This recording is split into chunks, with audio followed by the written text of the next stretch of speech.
All right, this is exciting, isn't it? Here we go, guys, in 5, 4, 3. Here we go. It's time for Joan Esposito. Live, local, and progressive. Thank you for good programming, and I appreciate the content and really enjoy every moment. It's a privilege to have you on your station and listen. It's good stuff. It's very educational. It's time for Joan Esposito on WCPT 820, Chicago's Progressive Talk. Hello, how are you this Monday? Did you have a nice weekend? I went to see The Odyssey, and I don't have the same opinion that everybody else had. The last 2 hours I thought were a good movie. Not like, oh my God, the best movie I've ever seen, but a good movie. The first hour I thought was kind of a mess. And I know that that is a very outlying opinion, that everybody I know who has seen it is just like wowed by it. And maybe that was the problem. You know how when you go to see something and everybody tells you it's like the best thing ever and your expectations are really, really high? Yeah, it was kind of like that. And, you know, maybe that was the problem. I'm not sure. But I would say don't go to see the movie because you are an incredible fan of the book, no matter which translation, because it's really Christopher Nolan's movie. Yeah, there's some stuff that's very much like the book and some stuff that's kind of, you know, Christopher Nolan. And that's okay. I mean, that's what movies are supposed to be, right? So there you go. That was, I was really hesitant to go to the Odyssey because all I kept thinking was, if it's bad, it's 3 hours of bad. And honest to God, that first hour, if I hadn't been in the theater with Ray, I probably would have walked out. As it was, I thought to myself, well, you know, I could just excuse myself to go to the ladies' room and then just like sit there for a while before I come back. But I didn't do that. I was big and brave. And I stayed throughout the whole thing. I hope something you did over the weekend amuses you the way the Odyssey amused me. Okay, now we have to face the news of the day. Hey, good news. We're in a ceasefire with Iran. We're having talks with Iran. Except Iran says that's not true. Very puzzling. Very, very, very puzzling. Donald Trump came out and was like, you know, the usual, oh, they begged me to talk. And so we're talking because they know that if they don't talk, I'm going to drop like the biggest bombs ever. And Iran's going, excuse me, we don't know what you're talking about. Because we're not talking with anybody.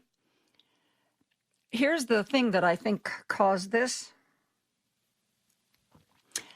First of all, Donald Trump is in a war that he doesn't want to escalate, but he also doesn't know how to get out of. And over the weekend, I don't know if you caught it, it didn't get like super big headlines, but there were reports that it didn't specify which one, just a sort of a general, our Mideast allies were talking to Donald Trump and pressuring him to stop dropping bombs. So what do you think is more likely?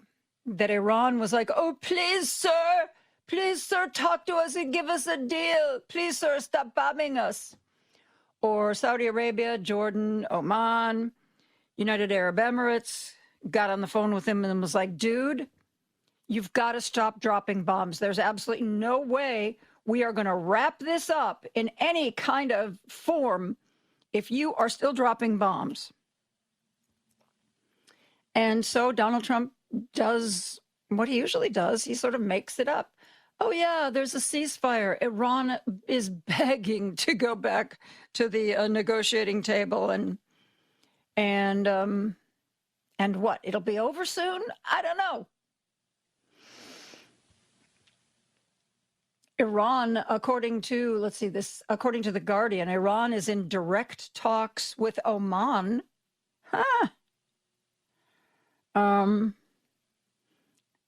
Maybe that's what Iran's going to do. Direct talks with each of these countries? I don't know. But what has long been feared from Iran seems to now be happening. We've always known that Iran does not have the capability of dropping missiles and bombs on the United States. Too far away, they don't have the capability to come this far. But one thing they do have, they have hackers.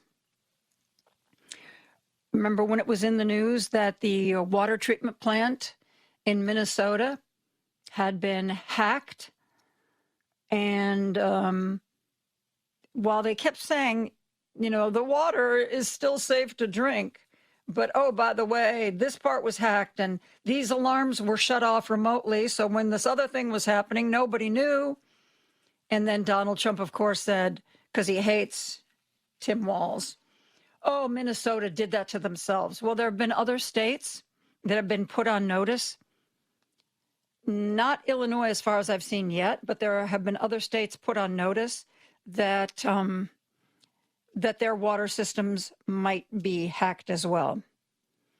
The recommendation from the government is, if at all possible, if you are somebody who's running one of these municipal water systems, to make sure that your computers aren't connected to the internet, because obviously that's how these hackers are getting in. So that's called, one of the ways that's described is as an air gap. That means a computer system that is just, it is only the computers that are directly linked to it, and they're not connected to the internet. And that is the recommendation right now. And if that weren't enough, apparently Iran is now also hacking data centers. It is believed that an Amazon data center has been hit twice. But according to reporting on CNN, even though we know what's going on with Amazon, it is believed that the data centers run by every big tech company are vulnerable. And that is what our experts predicted Iran would do. They're not going to drop bombs on us. They're not going to fire missiles at us. They're going to hack us. And that seems to be exactly what is happening right now.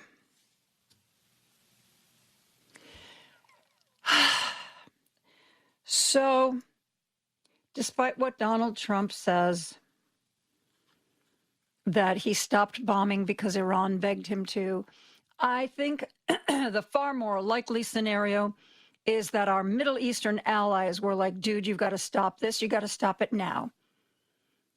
And because he doesn't want to tick them off, especially not Saudi Arabia, which basically owns his butt, he stopped the bombing and says it's because Iran begged for it. Yeah. Mm-hmm. Iran begged for it. Sir, please, sir. Anytime he says the word sir, does he not know that we know that anytime he says the word sir, he's telling a lie? Nobody talks to him like that. And I'm sure you've seen the news that he's totally ticked off at Jeanine Pirro. Because even though Jeanine Pirro is a laughingstock, she is enough of a lawyer to understand when the facts of a case do not support her, and rather than get humiliated in court, She withdrew the charges against the former Olympian who was accused of vandalizing the reflecting pool. And it was announced at that time that there was no evidence to support that. In fact, there was actually evidence to support that there were problems with the installation, and that is what led to the mess. But Donald Trump is now saying that he doesn't know why she did that. He didn't want her to do that. And he said she choked. You know, she got a little bit of pushback and she choked. So since she's a woman, because, you know, Donald Trump is really hesitant to fire men. And when he does have to get rid of a man, he tries to find another job for him. Didn't do that with Pam Bondi. Didn't do that with Tulsi Gabbard. Didn't do that. Well, he did do that with Kristi Noem. But I think that was because she's dating Corey Lewandowski, who he still adores.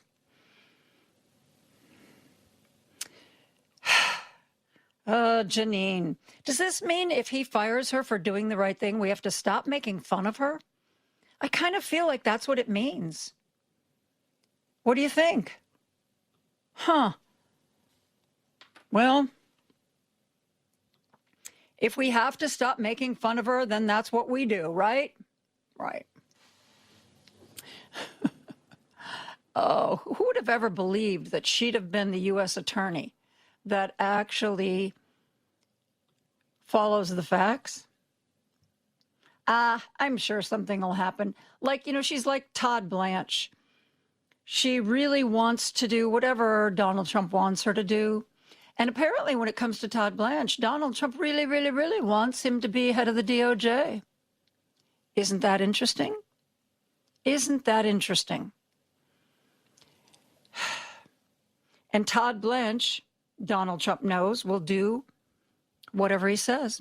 In one of the hearings, Todd Blanche said, I'm Donald Trump's lawyer. And then he was like, oh, wait a minute. I was Donald Trump's lawyer. So the holdup from Senators Tillis and Cornyn has been a couple of things. It has been the IRS immunity deal and the $1.8 billion slush fund. Well, over the weekend, it was apparently decided that little Toddy was going to be allowed to put in writing that the slush fund was dead. That's been the big sticking point. So he's going to write up that it is absolutely dead and gone. And as far as the IRS deal, remember, offered Trump and his family eternal immunity from any audits. Trump, his family, his businesses, his kids' businesses, basically anybody who ever shook his hand. And that deal has now been narrowed down to Trump and his family and his businesses and anybody who ever shook his hand only gets immunity for things in the past, not in the future. And that was apparently enough for Cornyn and Tillis to say, okay, we'll vote for his nomination. You knew they were going to cave, right? I mean, come on. You knew they were going to cave. And they have. So this does mean, though, that there are currently investigations by the IRS into Trump and his family. Ongoing investigations. And I can only believe that means that those investigations will be over. And the question is, okay, these agreements have been made, but can Donald Trump get around them somehow? Because you know if he can, he will. Is there some way he can say, well, you know, that slush fund is dead, but I'm proposing the new victimization fund. Can he start again? Wouldn't put it past him, would you? Come on. Seriously? You would not. So for now, it looks like Cornyn and Tillis have been satisfied, And Todd Blanche's nomination is back on track again. And aren't you glad? You really want a Trump loyalist to head the DOJ because you want to know that the Department of Justice is going to protect Donald Trump at every turn. No, we don't want any of those things. Chris Christie was on ABC with George Stephanopoulos this Sunday. And he talked about Todd Blanche. Listen to this. One thing you can say for certain is the president showed this week what he cares about most. Yeah, look, it's revenge, revenge, revenge, and owning the Justice Department as if it's his own private law firm, George. And so you start off with the weaponization fund. Here's what John Cornyn and Tom Tillis, thankfully, finally have learned, is no deal that Donald Trump gives you with his mouth is ever worth anything. And so why didn't they go to a writing to get rid of the weaponization fund and maybe some degree of the immunity he's getting and his family from the IRS? Because Trump was waiting for Blanche to get confirmed, and then he was going to enforce the written deal that he had. And Blanche knew it, and that's why Blanche wouldn't put it in writing, because the president wouldn't permit him to, because he doesn't work for us. He said it very clearly in a real Freudian moment when he said, I'm his lawyer. I was his lawyer. He's still his lawyer. The Justice Department is Donald Trump's professional legal firm. That's what they're doing for him. And what happened this week in all these other matters as well is just another indication of that fact. Yep. So Todd Blanche is going to be confirmed as head of the DOJ. And he's going to make Bill Barr look like a model of integrity. Bill Barr went along with everything. At the very, very, very end of Trump's term, when there was the January 6th thing, Bill Barr resigned. He'd done everything else Trump wanted, and somehow that insurrection was a bridge too far. And then, of course, for the next year, Bill Barr went on a reputation repair tour. Todd Blanche, again, Donald Trump is all he's got. That's all he's got. If Trump kicks him to the curb, what law firm? A Republican law firm isn't going to pick him up. And a Democratic law firm isn't going to pick him up. Who's going to hire him? Is he going to put out his own little shingle in Florida? Is he going to take out ads on bus benches? He's got nothing without Trump. So, yeah, there you go. There was a really interesting interview. By the way, the phone lines and the text lines are open, 773-763-9278. Yeah, we already got about a dozen texts in.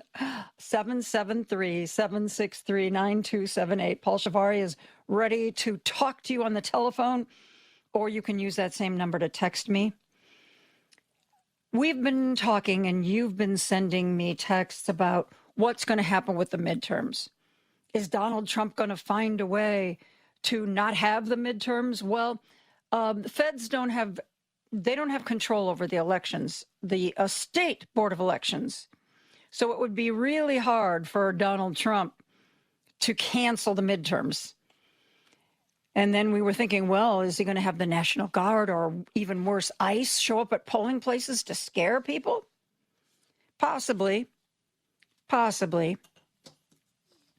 But Congressman Jim Himes sat down and chatted with Lawrence O'Donnell, and he thinks Trump is definitely going to mess up the midterms as best he can, because it's clear that the midterms are not going to go his way. Absolutely not. So,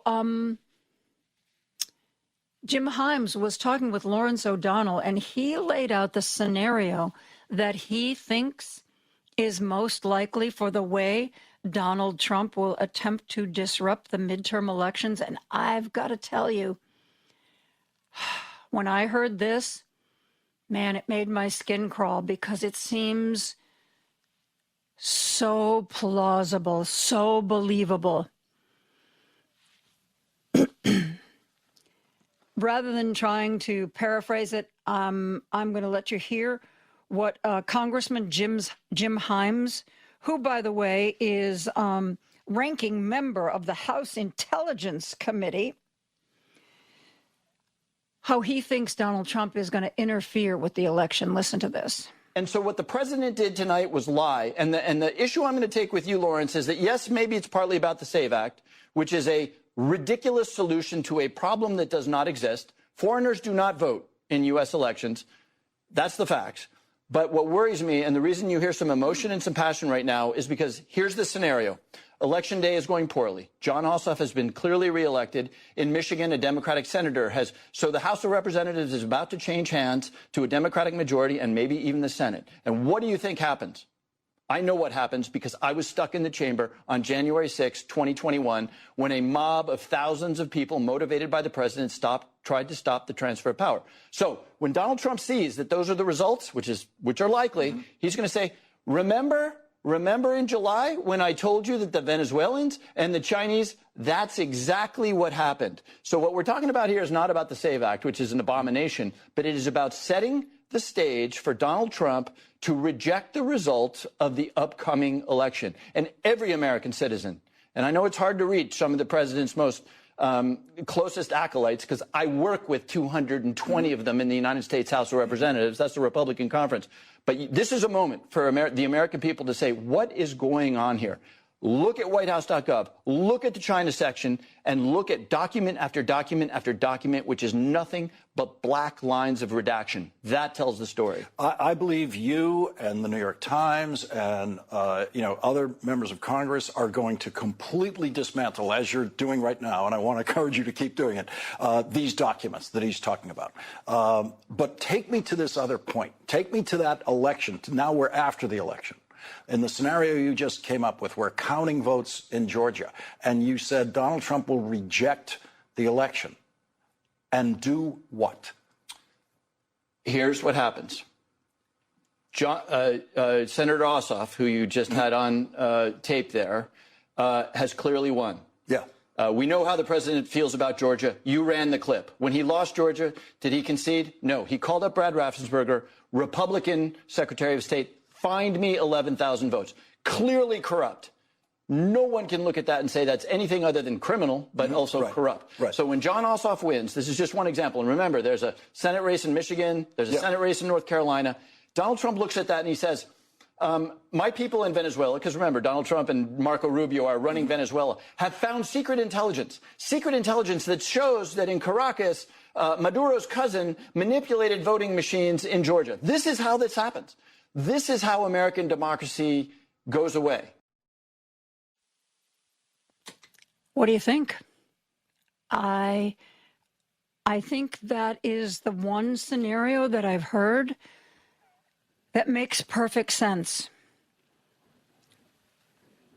And how do we fight it? We fight it by spreading the word that it could happen, so that when Donald Trump does make that announcement, nobody believes him. Remember, when he made that speech where he talked about election interference from, Venezuela or China or Venezuela and China, he got laughed at. That's what we have to make sure. We have to make sure you, me, all of us are ready for what he's going to do. And we have to make sure he is not taken seriously. We're going to take a break. We're going to be back with texts and calls right after this. Joan Esposito, live, local, and progressive on WCPT 820.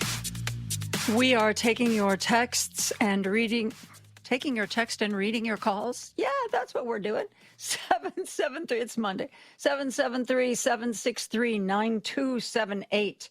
Here's a text that came in at the top of the show. Joan, there's so much hypocrisy, lies, and grift. I don't know where to start. 2 examples. Governor Walz being blamed for the cyber attack. Trump actually covered for Iran, even though it happened because of cuts by Doge.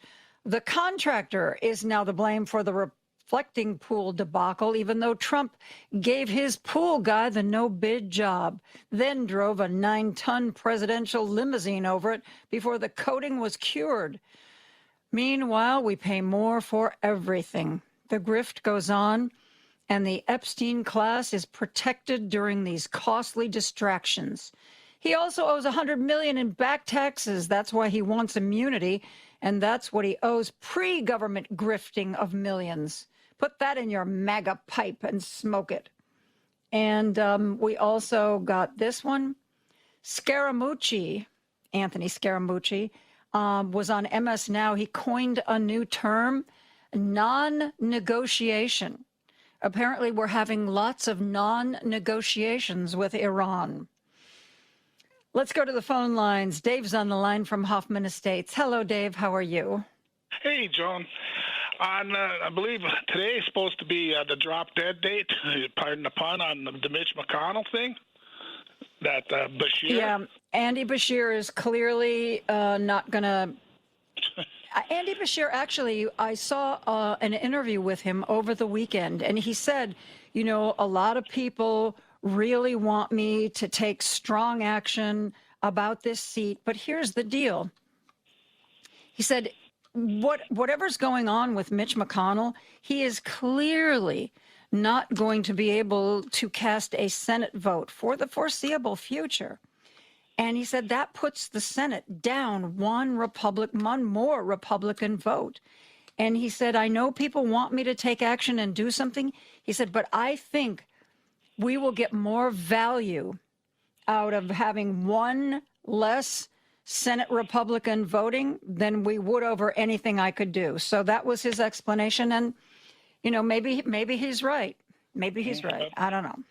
Yeah, we'll find out in a little less than 10 hours after 12:01 a.m. Mitch has died. Yeah. So. Well, that's what I've been telling Ray. As soon as the window closes, well, that's what. But if he closes this late, you know, it's too late to have a special election, so the seat would still be empty. So I don't know. But who knows? Yeah, who knows? But yeah, and that thing with Blanche signing, you know, supposedly signing this thing, do you think he used invisible ink? Maybe. I wouldn't put that past him. And then I just read where Israel has stepped up strikes in Gaza, and that this is since Hamas conditionally agreed to disarm last week, sparking concerns that Trump's proclaimed revival and a long-delayed peace plan may have been premature. Oh, my God. And so July was already the deadliest month for Gaza since a U.S. brokered ceasefire was agreed in October, with 152 Palestinians killed, and according to Hamas-run health ministry. Israel says, well, 57 of those were members of Hamas or the allied Islamic Jihad. And then there were at least 19 fatalities over the weekend after Hamas said it would give up its heavy weapon as long as Israel would withdraw from Gaza. So, yeah, Israel doesn't seem like it really wants to cooperate with the whole let's have a ceasefire and negotiate a settlement thing, do they? No. They don't seem that way at all. I thought Donald said that he had the control there, that Netanyahu listened to him right. Mm-hmm.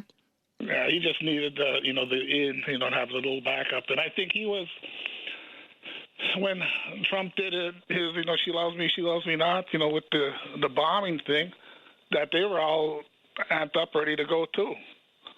And then Trump pulled off at the last minute again, so. Yeah, and I don't think it had anything to do with Iran. I think our allies in the Middle East have just about had it with Donald Trump. They don't want this to be a bigger war, and it is starting to look like a bigger war.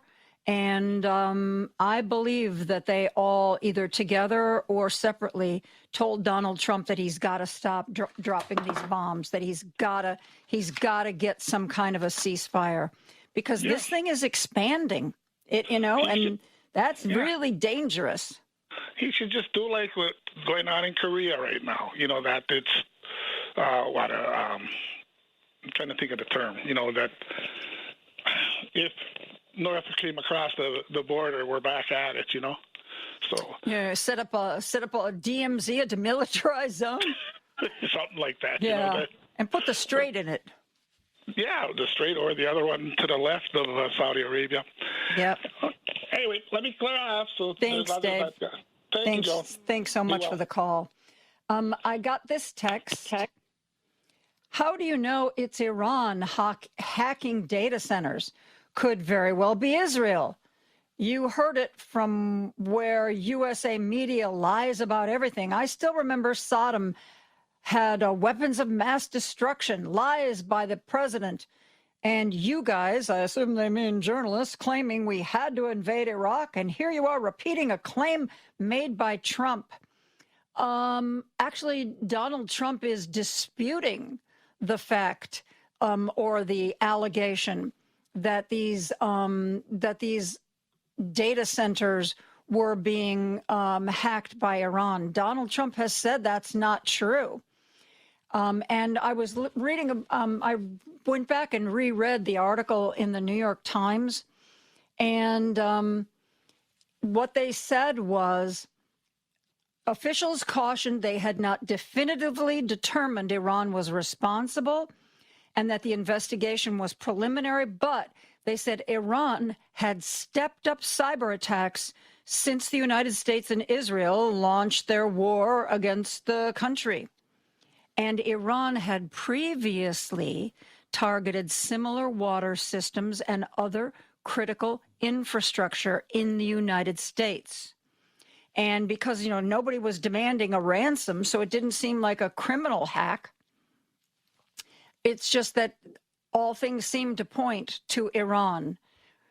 And by the way, it isn't just Minnesota, Michigan, and 5 other states are now experiencing cyber attacks of their water system. So yeah, Donald Trump doesn't think it's Iran. He doesn't want anybody to think it's Iran. He wants to think it's Tim Walz and probably Gretchen Whitmer in Michigan. Yeah, it's all those Democrats. Democrats are hacking the water systems. Or maybe not. Let's go to Greg, who's on the line from Lake in the Hills. Hello, Greg. How are you? Okay, let's go to Jim from Chicago. Hey, Jim. Hello? Paul, is Jim there or not? He's not picking up. Jim from Chicago, if you have us on hold, get us off of hold. Oh, well, we're having a great time with the phone lines today. Okay, let me go back to the text line then. Joan, contrary to media reporting, the documents submitted by Todd Blanche on Sunday aren't worth the paper they're written on. This is because buried in the original document is the requirement to rescind the number of signatures it takes. Okay, this is a little confusing. It requires signatures of those affected by the agreement. So unless Trump and his family sign off on this, both the slush fund and the immunity, the original documents are still in effect. And that text from Susan. I do not know the details of this. All I know is that Cornyn and Tillis say they are now satisfied. And whatever they were told or whatever they heard or whatever they saw has made them now sign off on Todd Blanche. Yay, us. We are going to take a break. Hopefully we'll be back with more calls. Definitely more texts right after this. Joan Esposito, live, local, and progressive on WCPT 820. We think the phone lines are ready and raring to go. Let's give it a shot. Ron is on the line from Chicago, I hope. Ron, are you there? I'm here. Yay! Amy. Todd Ron Blanche, he can always work for the law firm Dewey, Cheatham, and Howe. Have to think about that one. Yeah. Okay. All right. And Janine Pirro said a couple weeks ago that David Haynes, the accused vandal, he reached into the reflecting pool and with both hands ripped out a liner from the pool. And we have this on video and witnesses and everything else. And now. Yeah, well, but they never really shared that video. Even Doug Burgum, when he was interviewed on one of the cable news channels, oh yeah, there's photos. There's photos. If photos of what, Mr. Burgum? And maybe you should call Janine Pirro, because whatever evidence you thought there was, she, the lawyer, apparently doesn't think it is going to work in court. Yep. And wasn't there a big meeting at Camp David with Trump and the cabinet members? Yeah, and here's what's interesting. By all accounts, Trump hates Camp David. He has said repeatedly that he hates Camp David. So why on earth would he have a cabinet meeting there when he can very easily do that in the White House? Also, it was reported, I don't have any background on this, but it was reported that Marine One, the helicopter that takes him to Camp David, apparently made a stop. It landed somewhere before it got to Camp David, which, of course, is fueling speculation that he was actually off to see some sort of medical specialist. That's been postulated before, that when he goes to Camp David, he goes there to get either medical treatment or consult with medical specialists, that he doesn't want seen coming in and out of the White House, and he doesn't want to keep going to Walter Reed Hospital, because that's going to fuel a lot of speculation. So who knows? I'd love to know where Marine One set down first before it went to Camp David, but... Yeah. And also, RFK Jr., how many dead animals did he bring home with him? Yeah, really. Oh my God, that guy is off the rails. He's just beyond. He's beyond words. He's beyond words. And the thing is, I think he's smart enough to really know that this is all baloney. I don't think he cares. I think he's like a sociopath. This is his ticket to the big time, and so he will do or say whatever keeps him in the limelight. You know? Yeah. It was pretty bad over the weekend. Yes, wasn't it? Yeah. Wasn't it just? I'm going to interview Julia Metro tomorrow. She writes, I think it's for Mother Jones, and she has been writing about RFK Jr. and some of the research that he has dismantled. And she's written about it for Mother Jones. We're going to talk to her about it at 3 o'clock tomorrow. We'll get to the bottom of this. All right. Thank you much. All right. Thank you. Let's go back to the phone lines. Our good friend Paul is on the line from Seattle. Hello, Paul. How are you today? Hi, Joan. I'm okay. Think about this. Trump's mother of all attacks that he decided to postpone, and you were speculating. He said, "Well, I talked to Iran." When you listen to that, it's like, here's what I thought: you didn't talk to anybody. He didn't talk to anybody. And if he did, think about the troubling implications of that. Okay, so Iran, he talked to them and they begged him. Oh, they're begging for a deal, but you're still threatening to bomb them. But they've been begging for a deal for months now. Mm-hmm. But they said, and then I talked to Saudi Arabia. Oh, that's the reliable right there. You talk to your best friend, Saudi Arabia. This is all after he met with Netanyahu last Tuesday, right? Mm-hmm. Yeah. Okay. So let's threaten a big. I think the guy is just trying to make the other side blink, trying to make you flinch. Well, he has always said to his aides that if you say something over and over again, people start to believe it. Maybe he thinks if he says over and over again that Iran wants to negotiate, the people of Iran will wake up one morning and go, man, we must really want to negotiate. Better get in touch with that Trump guy. We want to negotiate. We've heard it for so many days. We must really feel that way. But, Joan, the troubling part is that if he really did talk to the other Arab nations, and they're the ones who talked him out of his mother of all attacks, he didn't mention any of this going into the NATO, any of our allies, and then he got all pissed off at him for not helping him. Mm-hmm. And now it's like, oh, it's Jordan and Saudi Arabia, and they say, yeah, we really like to see a deal, really like to, and they said, oh, okay, I guess I won't.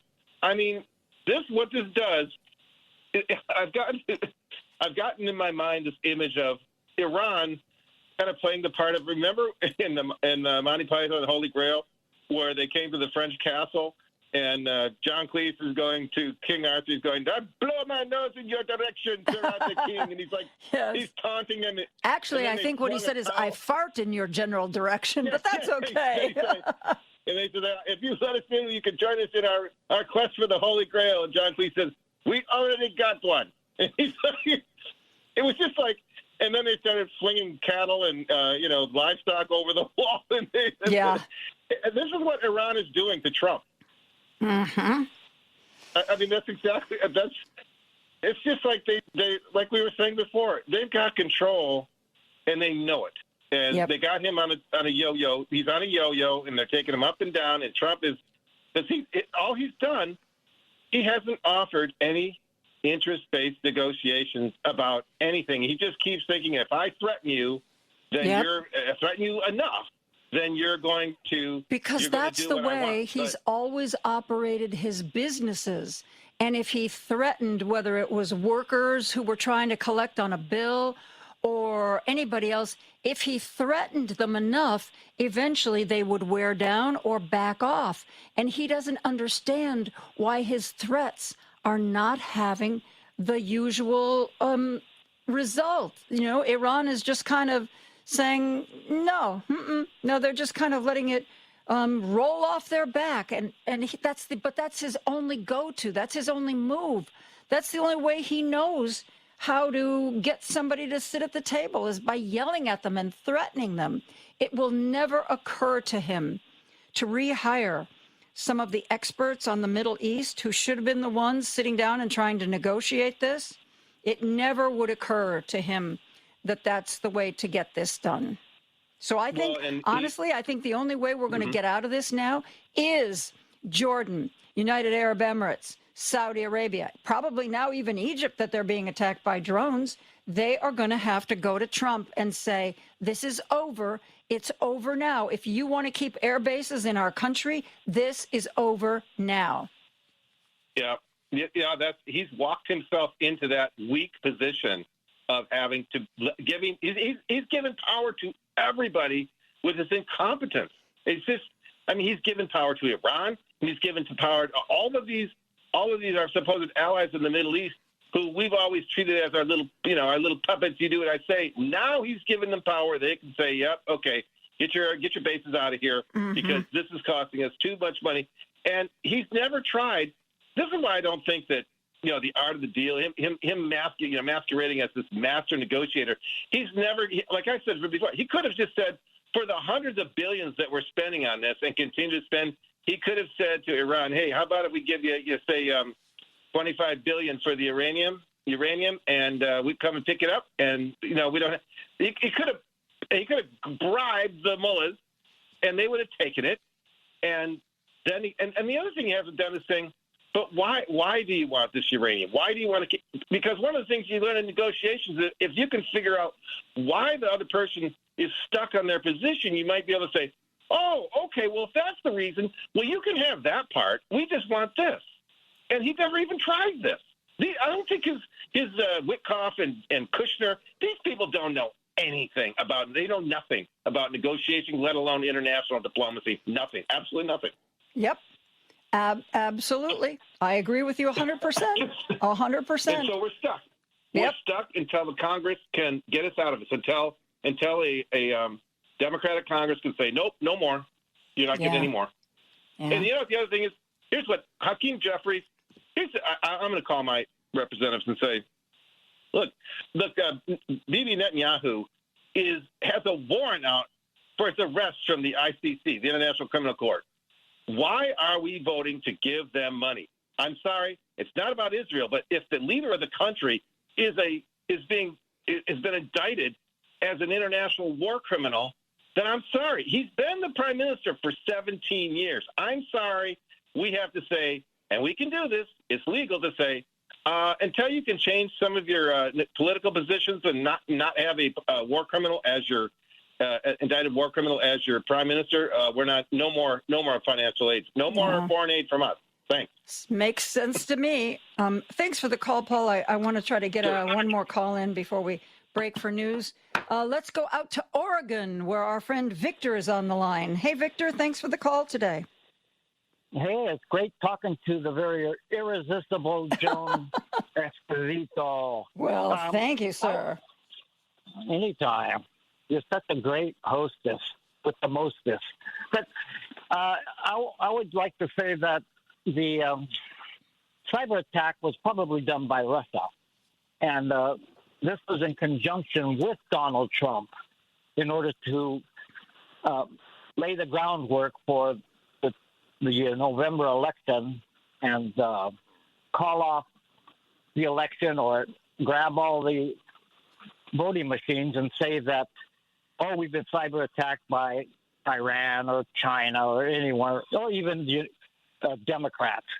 And I think that's what's happening there, because during Donald Trump's first term, Russia did cyber attack the United States and used ransomware against the municipalities and different corporations. And back then, we did have intelligence agencies, and they definitely said it was coming from Russia. And the problem is Donald Trump buried that information, but it's still online. You can find it. So I think this is all a pretext for the upcoming election to have Donald Trump and his team of idiots try to grab the machines, the voting machines, call off the election, whatever. And that stop that Donald Trump made on the way to Camp David, you said that it was probably for a medical Well, that's the reason. speculation. I can't imagine anything else. He didn't stop to pick up some candy. No, that's for sure. Well, let's hope you're right, and maybe he stopped and got a brain transplant, because that sure would help. Well, Victor, if I hear about that, I will definitely talk about it on the radio. Thanks for the call. We got to get to the news, but I really appreciate hearing from you. We will be back right after the news. Now back to Joan Esposito, live, local, and progressive on WCPT 820. So pleased to welcome back to our airwaves the founder and editor of Up North News, Pat Kreitlow is here. Pat, how are you? He is. Hello, how are you? I'm peachy. Did you get a chance to take any vacation this summer so far? What's that? Tell me about it. Yeah, somebody said, are you taking any time off this summer? And I said, well, I took some time off in April. Yeah. There's an election in 91 days, and then I can sleep. Yeah. Much less vacation. Yeah, really. But that's not true. We'll be lucky if we can take some time off by, the holidays, Christmas holidays. I mean, come on, because after the midterms, there's going to be the fallout and how this race went and how that race went and what's going to happen and who's going to do this and who's going to do that.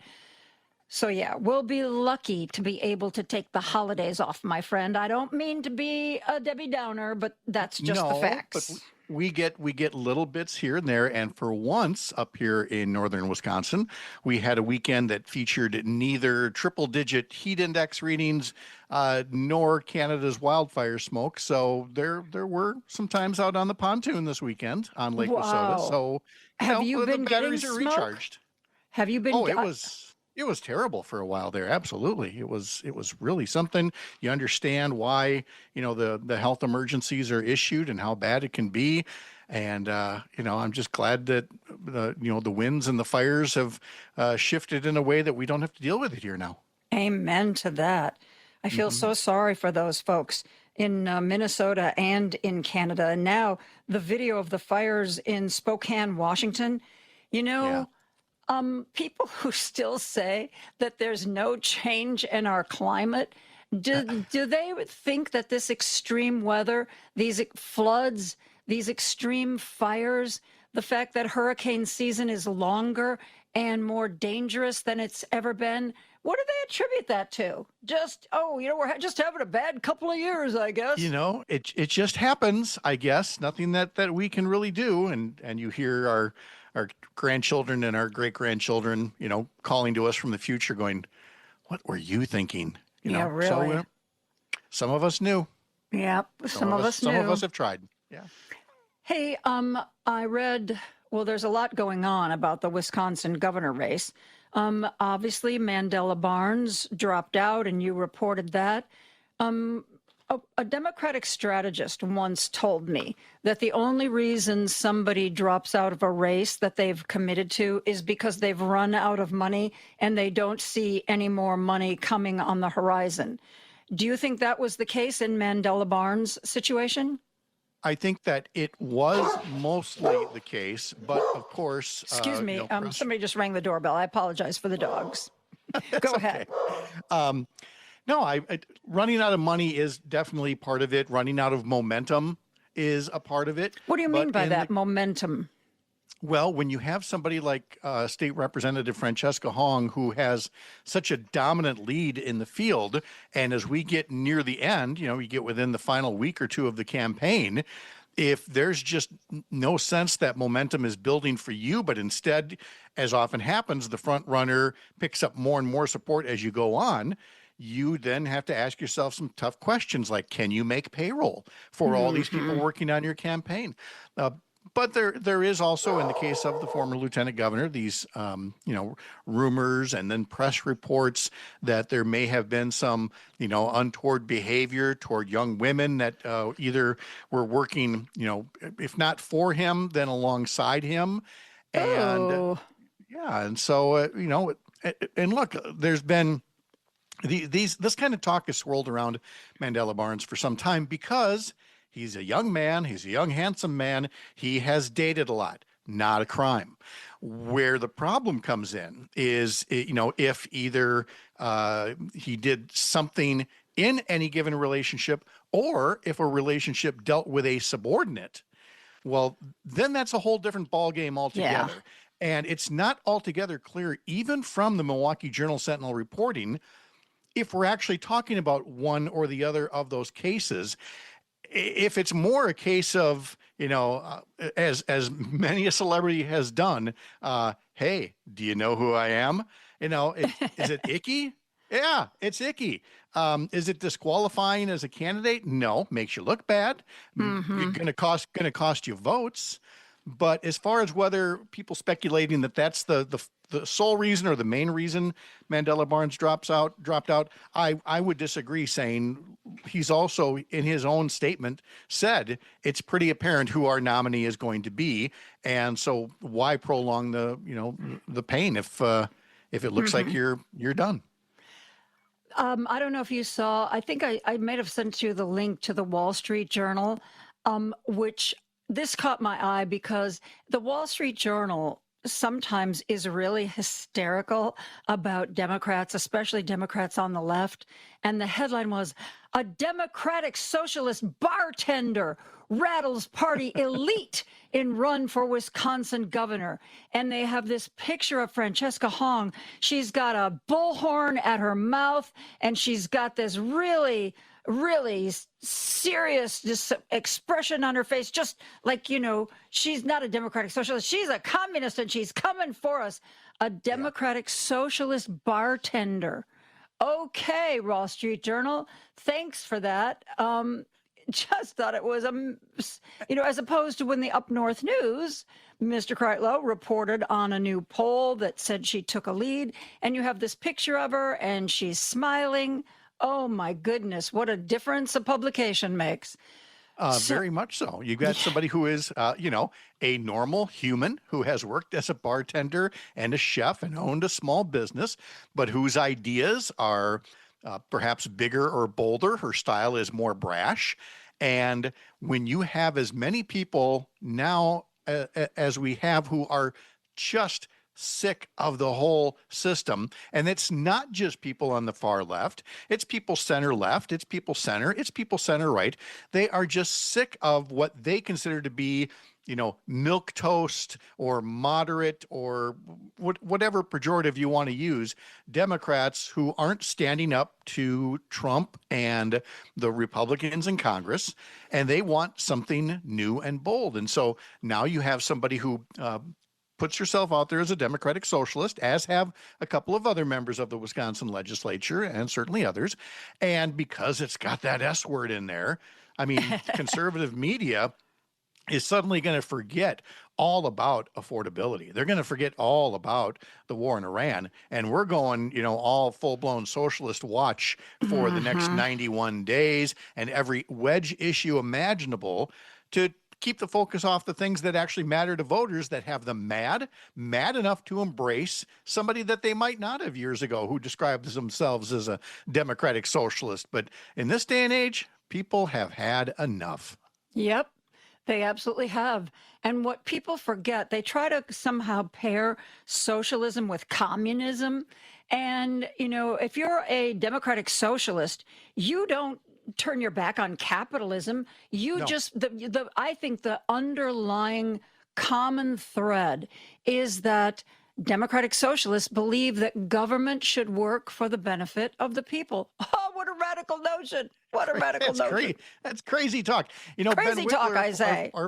Our former state party chair, of course, has a new book out, called "This Is the Plan," and a lot of us have done interviews with him, and he sums it up very well in saying that what people look at as democratic socialism is just, frankly, a better safety net for capitalism. Yep. It says, look, we can have a profit motive, we can have shareholders, we can have all of those things, but capitalism only works if there's also that safety net, because otherwise it's not really capitalism, it's oligarchy at a certain point. And so you have these folks, and again, I don't know that I would have grabbed the label democratic socialist, but be that as it may, they have, and they're saying capitalism needs a better safety net. Capitalism had a better safety net for generations in this country. And then you had, people representing the billionaire and now the trillionaire class saying, oh, that's not a safety net, that's a hammock. When it wasn't. But of course, now they're hacking away at it to pay for more tax cuts for their billionaire buddies. And so that's why Francesca Hong, A, is attracting as much support, and B, attracting as much firepower as she's getting from the far right, that those folks do not want to see somebody succeed who is explicitly running on a platform that includes tax the rich. I want to talk more about this governor's race. I'm talking with Pat Kreitlow, founder, editor of Up North News. We will be right back after this. Don't turn that dial. A dangerous mistake to make. Joan Esposito, live, local, and progressive, returns right now on WCPT 820. And with me is Pat Kreitlow, founder, editor of Up North News. You can go to upnorthnewswi.com, and it will be there. I want to talk more about this governor's race. Now, the number 2 in the polling was David Crowley. Is he the only one still in the race? Oh, no. That's David Crowley is still in the race, got back in the race, I should say, from some recent drama. And then we still have State Senator Kelda Roys, who is in there, along with Joel Brennan, who was a cabinet official under Governor Tony Evers. The polling shows that Francesca Hong still has more support than those other 3 candidates combined. However, we're still talking anywhere from 15 to 20% saying that they're undecided. You can't say recent drama without telling us what the recent drama was. I know. I can't wait. It's been a very busy couple of weeks here. It's just been something. Let's see. Let's go back about 3 weeks here to when the first half of the year, the June 30th campaign finance reports came out in early July. And it was showing that Lieutenant Governor Sarah Rodriguez, whose name I didn't mention recently, stay tuned to find out why, but had run into an issue where her campaign manager was also doing her compliance. In other words, what we think of as the treasurer's role, but I mean, was really in charge of the books, and who apparently did such a terrible job at it with double entries and other things that were not reported, that the lieutenant governor comes to find out that this trusted person who's been with her for years mismanaged things to the point where her campaign had hundreds of thousands of dollars less than they had reported, less than they thought that they had raised. And while Sarah Rodriguez at first tried to say, look, I'll take responsibility for this, I have fired her, I'm showing you how a leader acts in crisis, she was just never able to recover from that. Her donations drying up and her support, and she ultimately left the race.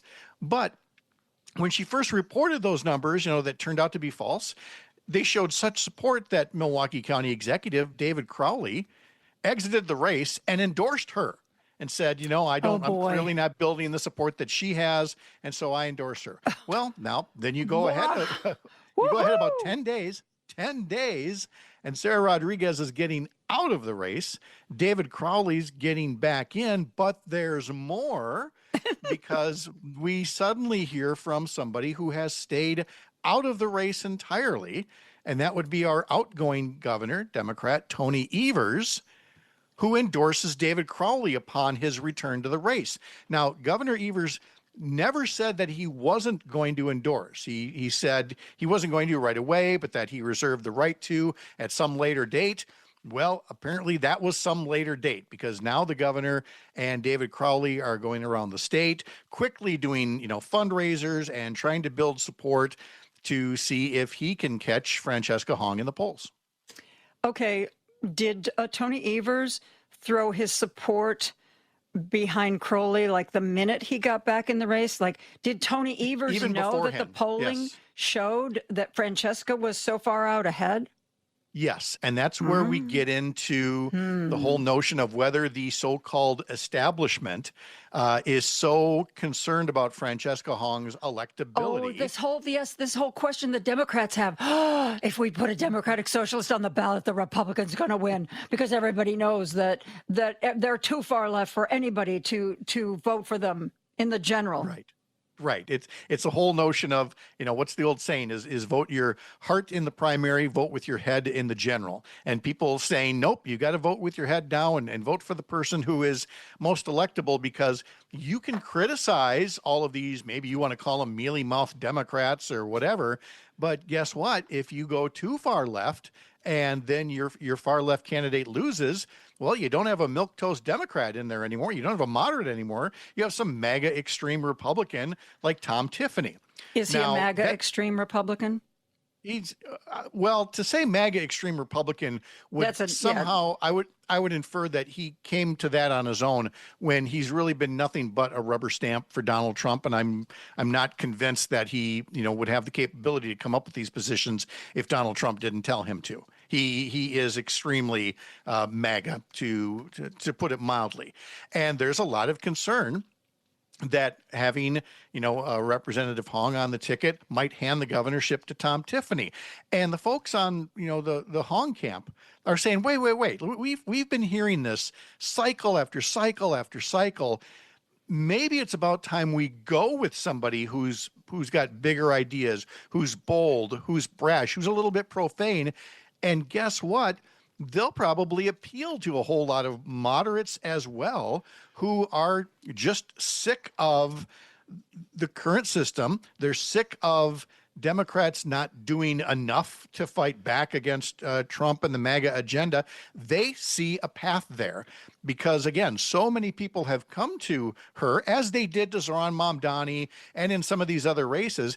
Those weren't all far lefty lefts.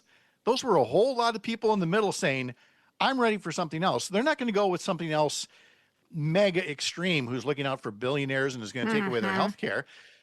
They're instead looking for somebody who maybe instead of talking about raising the minimum wage to $15 an hour, would raise it to $20 an hour, and who has positions that have 70, 80% public support on things like abortion and on gun safety. So they feel like they've got a path. Unfortunately, because some Democratic socialists have said other things that do not have 80% support, like abolish the police and abolish prisons, there is concern that you can embrace moderate dissatisfaction with the system all you want, but you still have enough far left extremism on your record that you may not be electable. And that is that is the argument that everybody left of center in Wisconsin is having with themselves right now. I know that if you look at, like, if you do Wikipedia, what's the platform of Democratic Socialists, you see a whole bunch of things there, one of which is defund the police. And some Democratic Socialists have never said that. Some said it in younger days and now are backing away from that. Where does Francesca Hong fit into that? She has made, statements or tweets or retweets in the past that indicate support for these kinds of concepts. She has talked about, my word, not hers, a utopian, long range view where you did not need prisons and police because your anti-crime efforts were finally well funded. And it brings me back to this point about defund the police. And I feel like it just doesn't get talked about enough. Do you know who was really in favor of the concept of defund the police before it was called defund the police? It was police. It was police who said, could we please allocate some stuff to some of these other areas? We don't want to be marriage counselors. We don't want to be drug counselors. Yeah, we don't I remember that. We need programs that work for the homeless. And mental health counselors. That was a big thing. Don't send us out when there's a mental health crisis. Send mental health experts out. Yes. And unfortunately, when you grab the phrase defund the police rather than, hey, how about reallocating our tax dollars to things that work? Even the police would want that. But as soon as you say it as defund the police, well, now you've got a whole different ballgame that we're playing here. And so Representative Hong has talked a lot about how she has no desire to defund the police, and a governor cannot defund the police. You've got to work with the legislature and write a state budget and everything else. But her larger point being, we need to take care of the causes, not just the crime. Let's take care of mental health issues. Let's take care of homelessness issues. Let's take care of chronic unemployment and underemployment. The big challenge is, can she keep the focus on those things, or does her message get lost in the oversimplification of the criticism that's going to come at her over that phrase, defund the police or abolish police and abolish prisons? Yeah, well, that's going to be the real question is getting out her message. And I think a lot of times it's important to get out what you no longer or never did oppose. But I think the more important message is, here's what I want to do. These will be my priorities. Pat, we are coming up against another break, and I still have questions about the governor's race. I guess I better hang around then.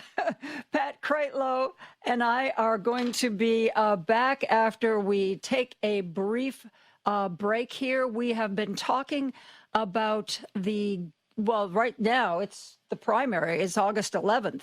And there are still a number of people in the Democratic primary race to get the nod to run for governor in the state of Wisconsin. We are going to talk about them and much more when we come right back after this.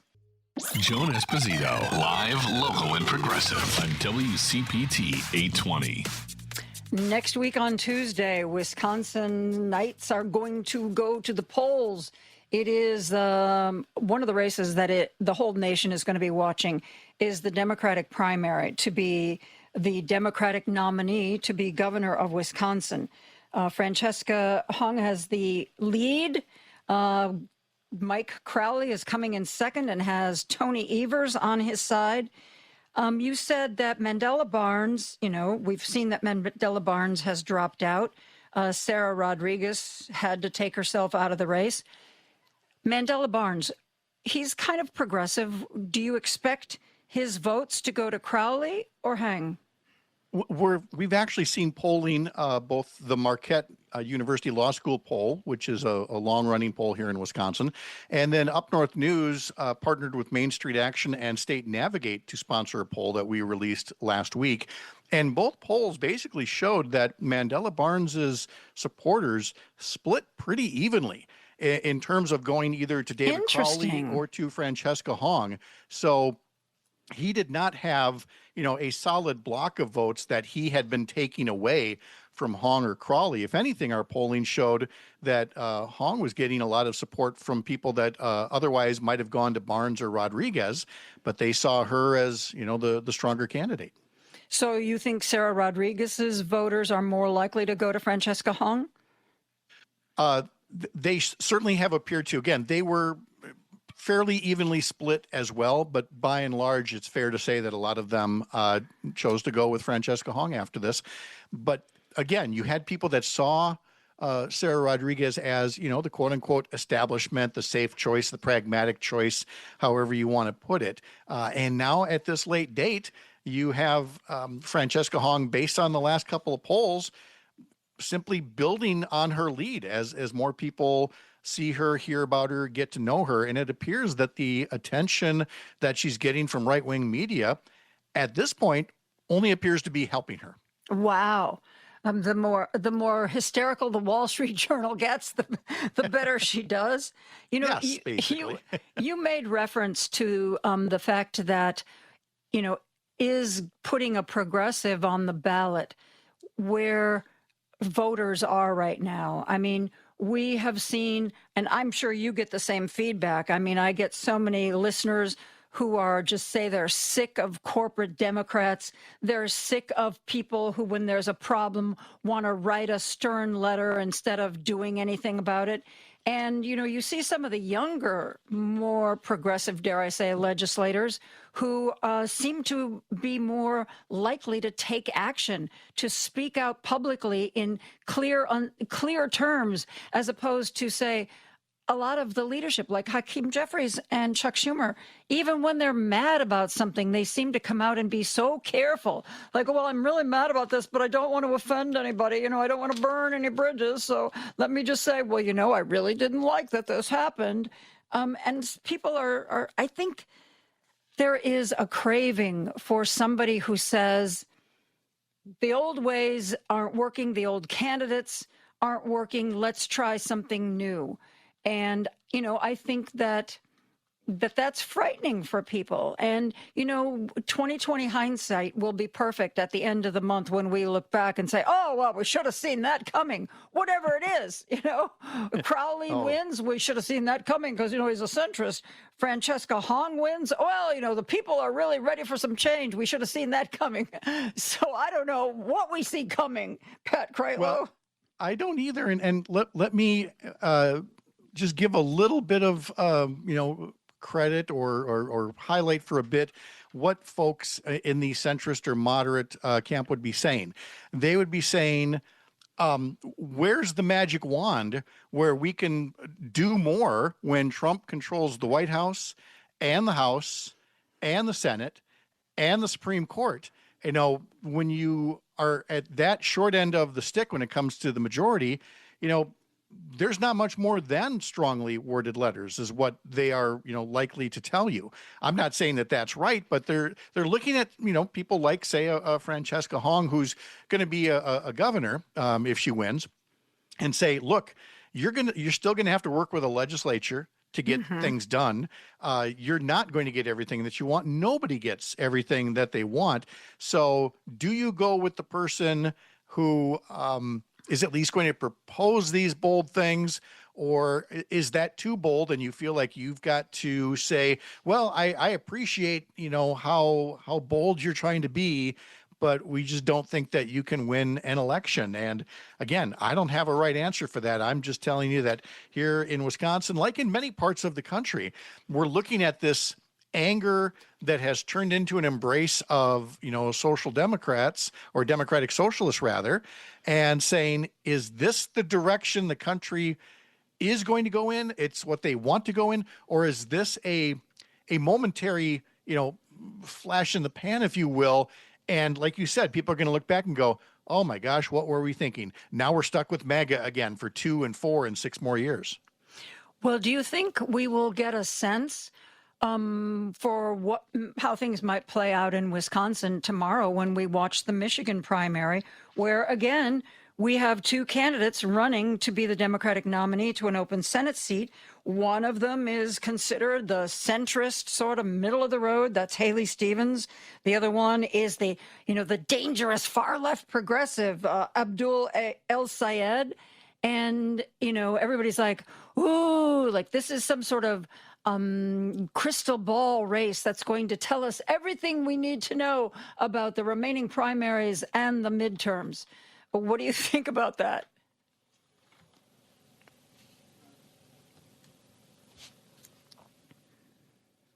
Paul, did we lose Pat? Well, you know what? Let's take a real quick break, and we will get Pat Kreitlow back right after this. Joan Esposito, live, local, and progressive on WCPT 820. Pat Kreitlow is back.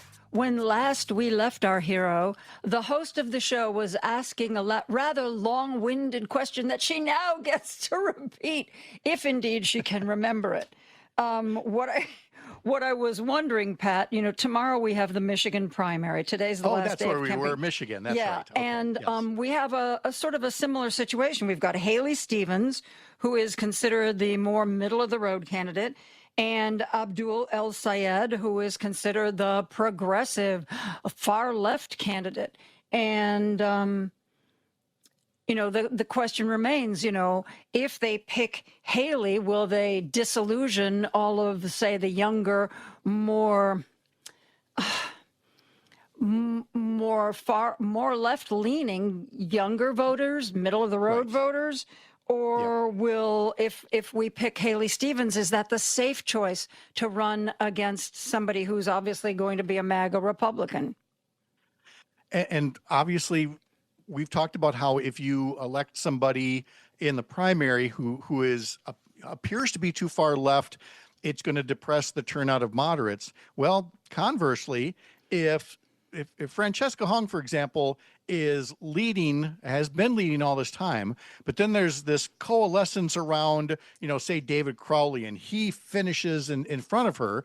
Well, do all those folks who are supporting Francesca Hong then stay home? And so a guy like me, who's running a progressive news site here at Up North News and, running a little daily live stream and communicating with people all the time, is telling everybody, it's like, look, we all vote for primary losers all the time. There's people who finish second, third, fourth, fifth in a primary, but then you got to be back for the general election for somebody that you didn't support in the primary. Mm-hmm. But November elections are most certainly a binary choice. And so, yeah, you didn't get Francesca Hong in there, but are you going to be active for David Crowley, or are you good with Tom Tiffany coming in? Mm-hmm. And conversely, okay, David Crowley folks, Francesca Hong got in. Are you going to be with her going forward, or are you okay with Tom Tiffany? And I know that sounds like I'm lecturing because I am. I'm at that age now where I don't care. When Hillary Clinton was running against Donald Trump, Bernie Sanders threw his name out of consideration. He threw his weight behind Hillary Clinton, but he was criticized later for not doing more to get the Bernie bros to switch over to Clinton, because I know there were a lot of them that did just that same thing. Oh, look at her. She's like middle of the road, and Donald Trump, we don't even know. We're just staying home. If the country doesn't want the kind of advanced things and human things that Bernie wanted, well, we're just not voting. And that's a real fear. I think, and the way I look at it is, I don't look at them as staying home, because I want to put more responsibility on them. I believe that these folks who are disaffected one way or the other, it's not that they stay home in November. They probably still go and vote. They hold their nose, if you will, and vote for that person. The problem is that's all they did. They didn't bring a friend to the polls, metaphorically speaking. They didn't knock on any doors. They didn't do any phone banking. They were cold at best when their friends and neighbors reached out and said, well, who are you going to support? And it's not enough to just show up and vote for this person that, you still know would be better than, in this case, Tom Tiffany. You've got to be out there working, if not as hard, certainly harder than just saying, well, I'm going to do the least amount of work possible, which is, get off my couch on election day and go vote for this other person. And so to get back to your question about Michigan, I think we'll get some direction tomorrow. I think we'll get even more of a collective sense of direction after both Wisconsin and Minnesota vote next week, because Minnesota has its own divisive primary going on right now for U.S. Senate. And we really have to get to the heart of this. Are you voting for the person you think is pragmatic, or are you voting for the person who's passionate? And if your candidate loses, are you going to be still part of the solution, or are you going to be no different than part of the MAGA problem because you want to take your ball and go home? I think that hits the nail on the head. You mentioned that in addition to the newsletter Up North News, that you're also streaming. How do people find you on streaming? Well, that's just on my Facebook and YouTube sites. You just search for Pat Kreitlow Up North, and Kreitlow is Kreitlow. And yeah, once we ended the radio show, we just do a shorter thing weekdays at 9 a.m. Central Time over on Facebook at Pat Kreitlow Up North. And a lot of times I'll have guests, and other times I'll just be doing my best Joan Esposito impression and just sharing my wisdom with the world. Yeah, or ranting, as some people might describe what I do. Well, lecturing, whatever the case may be. There's a lot of finger wagging that goes on in this. That's true. I want to, believe it or not, after all this time, I'm ready to move on from the governor's race.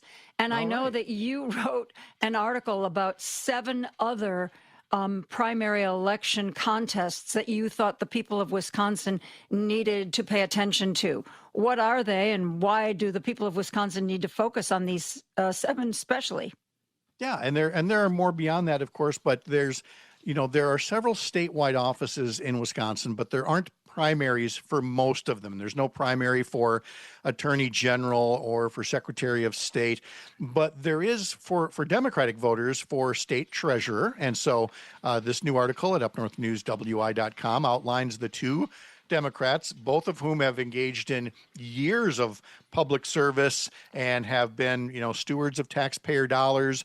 And so they each talk about why they would be the better choice to take on the Republican state treasurer, who nobody knows, nobody can name because this person hasn't done anything in their 4 years in office. Really? Whereas a Democratic state treasurer talks about ways of being, making state spending more transparent and protecting, the public school fund from being raided and things like that. So there is a state treasurer's primary that folks can pay attention to. And then we have 8 congressional seats in Wisconsin. And in 6 of them, there are primaries on, either the Democratic and or the Republican side. So we really go through district by district. As you know, you and I have spoken a lot about Wisconsin's 3rd congressional district over in the western and parts of central part of the state. Republican Derek Van Orden is running for a 3rd term as a keyboard warrior. And there are 2 women from Eau Claire, Rebecca Cook and Emily Berge, who are in a primary next week to see who will take on Derek Van Orden. But the article goes on to talk about the primaries in most of the other congressional districts around the state. And then, of course, in the legislature, there are 99 assembly districts. There are primaries in 16 of those districts. And there are notable primaries in the 17 state Senate seats that are up for grab. And it's all based around one word. And the word is down ballot, which is a word nobody uses except right before election time. Yeah. And it's that reminder that, the governor's race is at the top of the ballot, or maybe in your state, there's a Senate race at the top of the ballot, but go down ballot, because especially here in Wisconsin, these congressional races are going to determine who controls Congress, because it's that close. And because we, finally got rid of our gerrymandered maps and we finally have some fairer maps in the state, these down ballot races are going to determine who controls the Wisconsin legislature, which is going to control whether, we still have this parade of school referendums up here with property tax hikes, or if maybe we stop, coddling corporations with mega tax cuts that have nothing to do with job creation.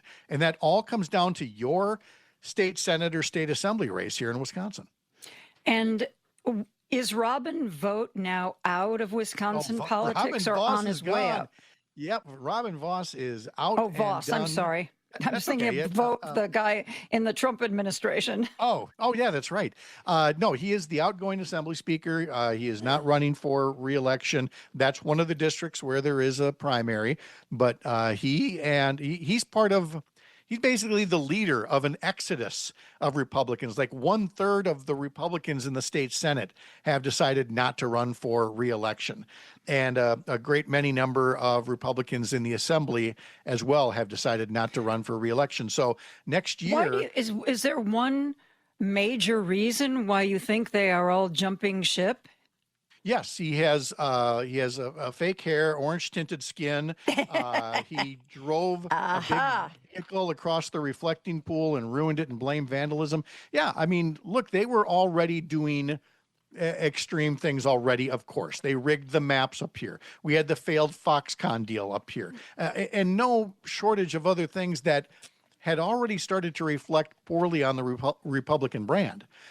But then you have Trumpism that comes in and puts all of that on steroids. And you've got an electorate now that is essentially looking at Trump and going, look, we gave you one more chance, because for whatever reason, we didn't like how Kamala Harris laughed or whatever it is. We gave you one more chance and you're screwing it up. And that's the message I expect voters to send. But everybody left of center knows not to take that for granted. There's no room for complacency here. Even though Donald Trump has historically low polling, the people that love him are going to turn out, whether it's raining, snowing, or locusts on election day. So, if you're part of that larger growing group of people dissatisfied, you got to get off your tuchus and do something about it, preferably before election day by making sure some other people vote along with you. Do you think it'll be different? Because you know, and I know that midterms don't draw the same crowd that presidential elections draw, and primaries tend to be largely the party faithful, which is why, you get the MAGA candidates, even if the Republican Party in a certain place knows that the MAGA is going to be too controversial to win in a general election, they can't stop. Look at John Cornyn, a very respected Republican senator in Texas, really had a very high profile, was well thought of, and yet in the primary, because of Donald Trump, Ken Paxton, a reprehensible human being, the Derek Van Orden of Texas, wins.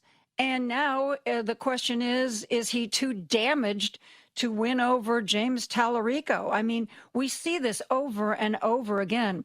So I guess if we're looking at the past, we would say that maybe Francesca Hong and some of the more progressive candidates are going to win if indeed the people who are really excited about this race tend to be the ones who want to change the Democratic Party. And maybe if the other candidates win, we'll know that the middle of the road Democrats came out in force. And I think, honestly, again, to somewhat speak on behalf of those middle of the road Democrats, I think they would welcome the reinforcements. It's not that they haven't, wanted to try to stand up, but they did not have the numbers and realized that in some cases things had to get bad enough that enough people said, okay, I'm ready to send some new people in there. With Francesca Hong being in the legislature and Christian Phelps from Eau Claire and others who use democratic socialists to describe themselves, they weren't the only ones fighting against a Republican agenda out there, but they are the ones who are firing up the troops right now. And so they should be welcomed for their enthusiasm and for their brashness. And, some of them don't even have to be extreme. They just have to be new, different, and tap into the frustrations like Tallarico is doing in Texas. Yeah. How's Wisconsin's favorite Senator Ron Johnson doing these days?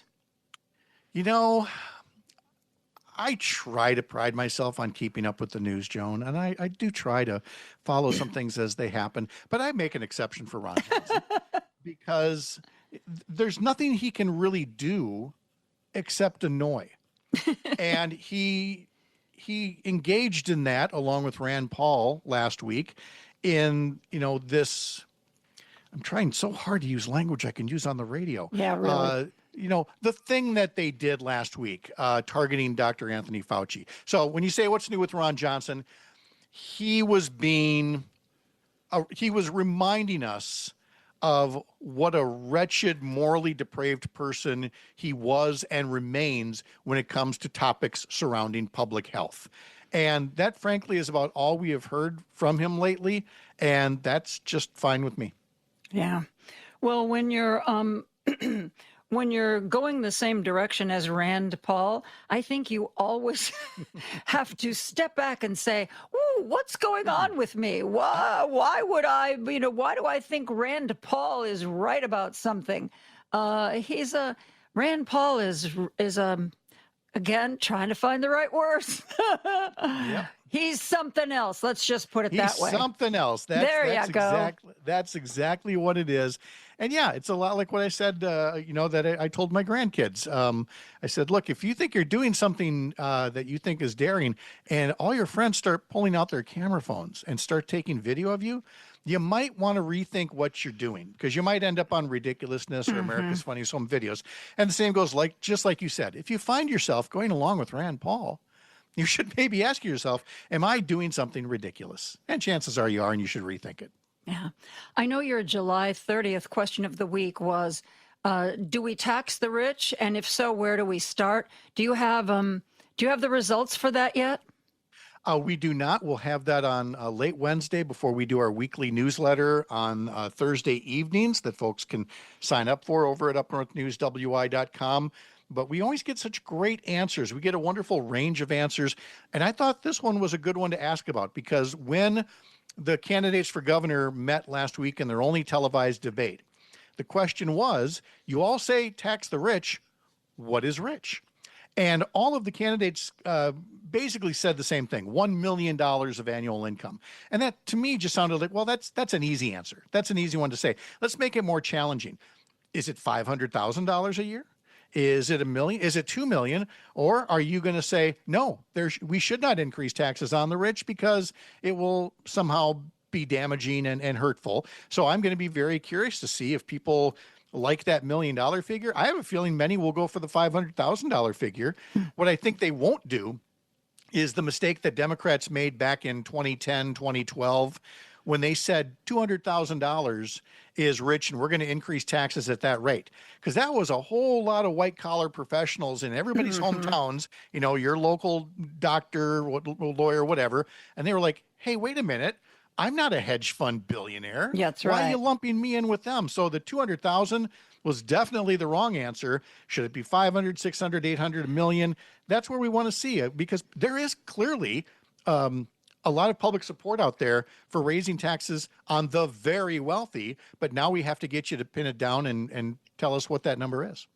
I thought it was really interesting. I read Elizabeth Warren said, we don't need to raise taxes for the rich. We need a wealth tax. Because she said, people always wonder, how does Jeff Bezos end up paying no tax? If you look at the paperwork, Jeff Bezos only takes like a salary of like $80,000.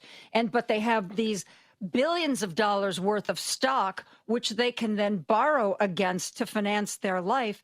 And it puts them in a whole different kind of taxing category. So they don't pay a lot of income tax for, maybe for regular rich people, $1 million, $2 million, $10 million, an increase in the tax rate would work. But if we really want to go after the big guys, we have to figure out how to tax wealth. That's exactly it. And, that is a question that I would run another time. I simply chose this one with annual income because it's what came up during the debate. Mm-hmm. But I think it's a really good follow-up that, again, it's far past time that we treated work with better favoritism than we treat wealth. And right now we do it the opposite way, and it is absolutely hammering the middle class. It is. Pat Kreitlow, you can find him streaming if you look him up on the Facebook.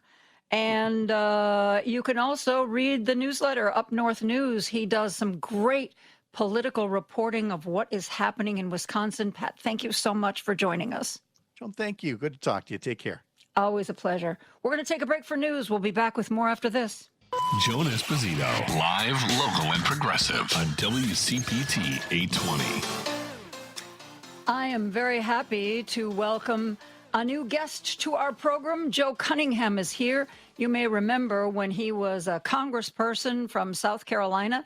Now he is part of an organization that is trying to bring big pharma into a world of sensible drug prices and drug policies. Joe, thanks so much for being here. Joan, thanks for having me. And that's a tall order, isn't it? It is. You have your work cut out for you. You know, I'm of an age where a lot of my, well, I won't say a lot, but a number of my friends have come down with severe conditions or life-threatening illnesses. Cancer is one. And when you sit down and talk with them about the price of their drugs, I mean, I had, let's see, 2007, this is 26. I had cancer about 20 years ago. And 20 years ago, after every chemo treatment, and they were every other week for 6 months, I had to give myself a shot. The shot cost, 20 years ago, that shot cost $3,500. And my body couldn't handle the chemo if I didn't have the shot.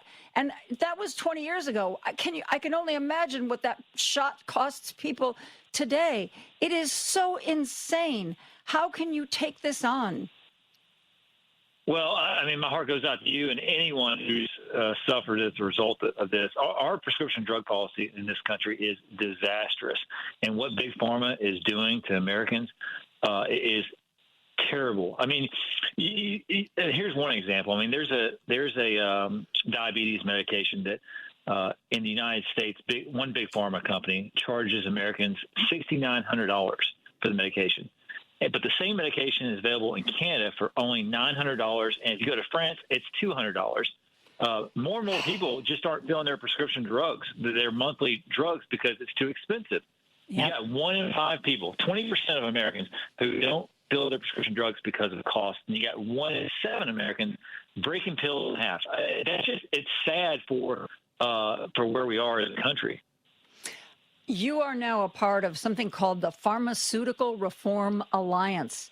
What is that group? So PRA, and people can learn more about it online, pharmareformalliance.com. We're pushing back against Big Pharma to get some changes made in Congress that levels the playing field. We're fighting to codify the most favored nation. Right now, Americans are paying at least 3 times what other developed nations are paying for the exact same drugs. And there's bipartisan support for a bill, H.R. 3493, the Global Fairness in Drug Pricing Act, which would bring our prices down to the same level that other developed nations are paying. Americans should be subsidizing the lower cost of the exact same drugs that people in other developed nations enjoy. And so that's what we're fighting for, is a level playing field. Why is that? Why do drugs cost so much more here in the United States than almost anywhere else in the world? Agreed is what it comes down to. I mean, for the size of our country, we pay a disproportionate amount of the revenue that Big Pharma enjoys. And it's hard to change, right? And I've been up there in D.C. As a member of Congress, and I know that Big Pharma is known to have had about three lobbyists per member of Congress.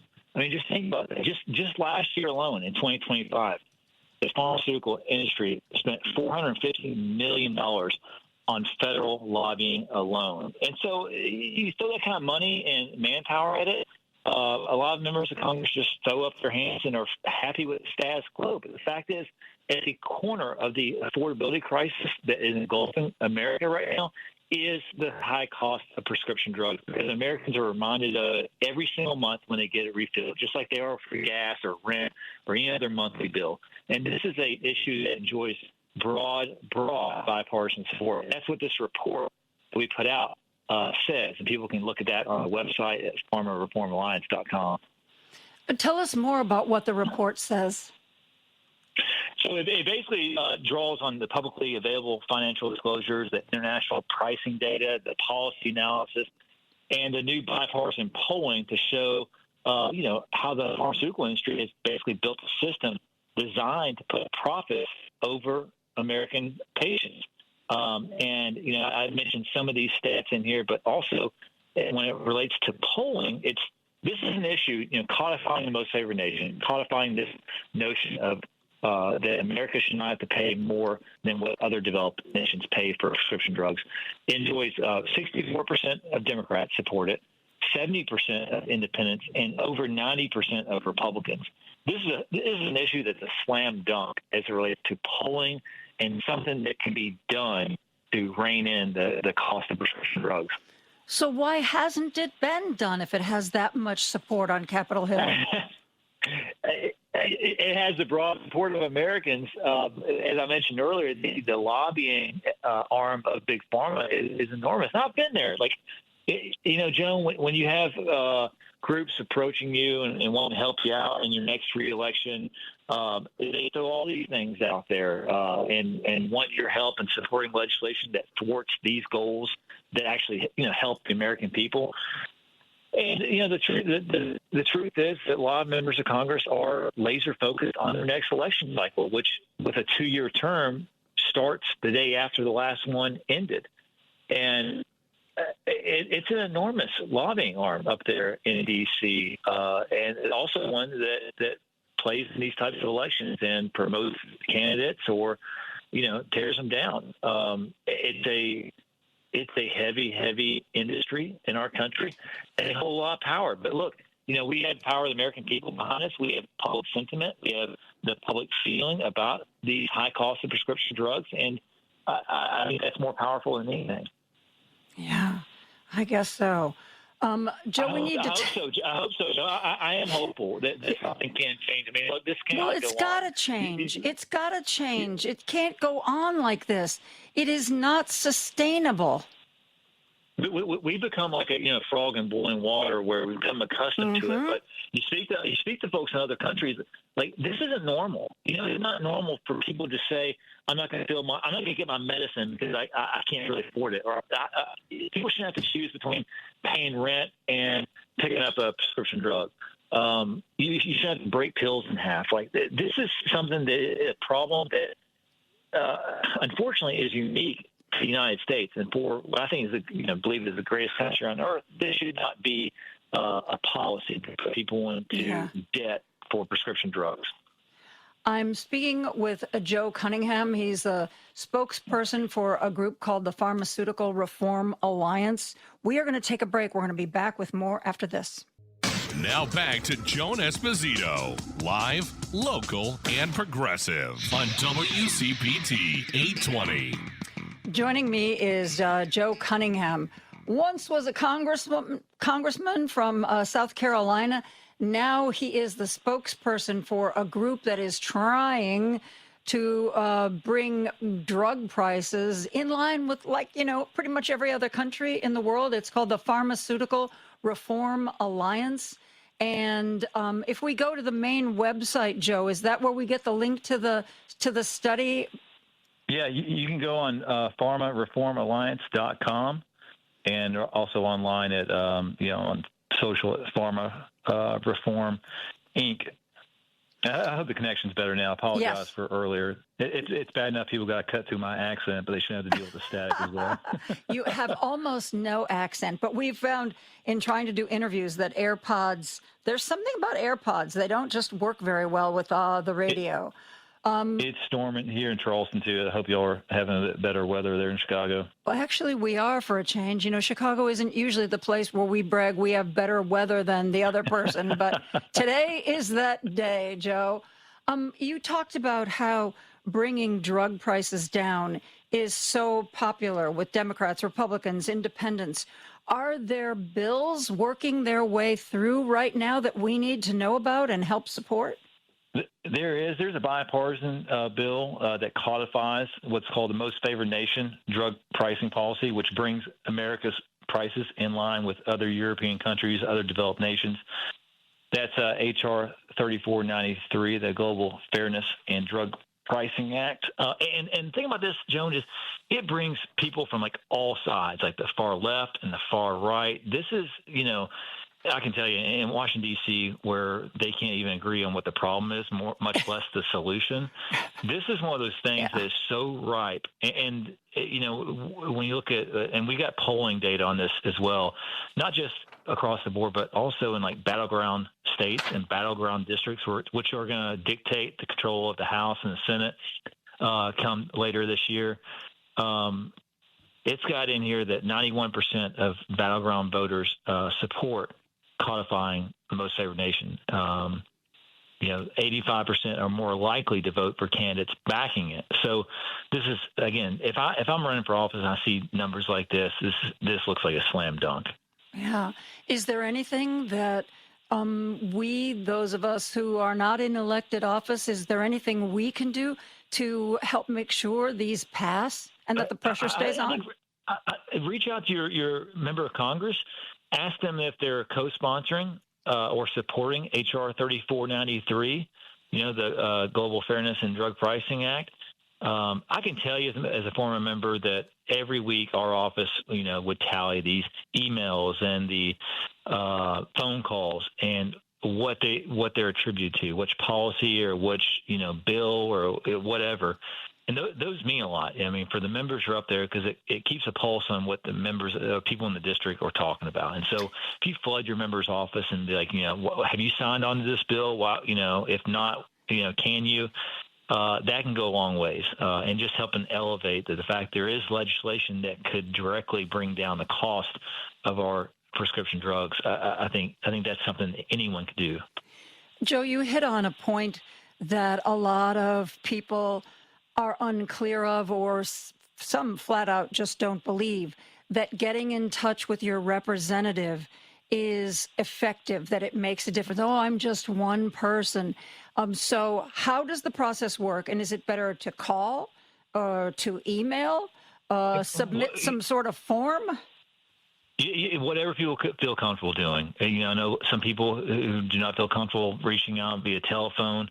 They feel better writing an email. That's fine as well. You know, with the help of, you know, AI, ChatGPT, you can do anything. Like you can research different ways to reach them, whether it be writing snail mail, but, you know, at least sending an email to their office or calling them, or maybe you'd like to write a letter to the editor in your local paper and say, hey, you know, here's a bill which has bipartisan support, which needs to advance. You know, we're calling on Congressman or Congresswoman X to support this. The more, you know, forward-facing and you know, public you make this, the more pressure it puts on other members to sign on and to hopefully help advance it out of committee into the House floor and then into law, hopefully.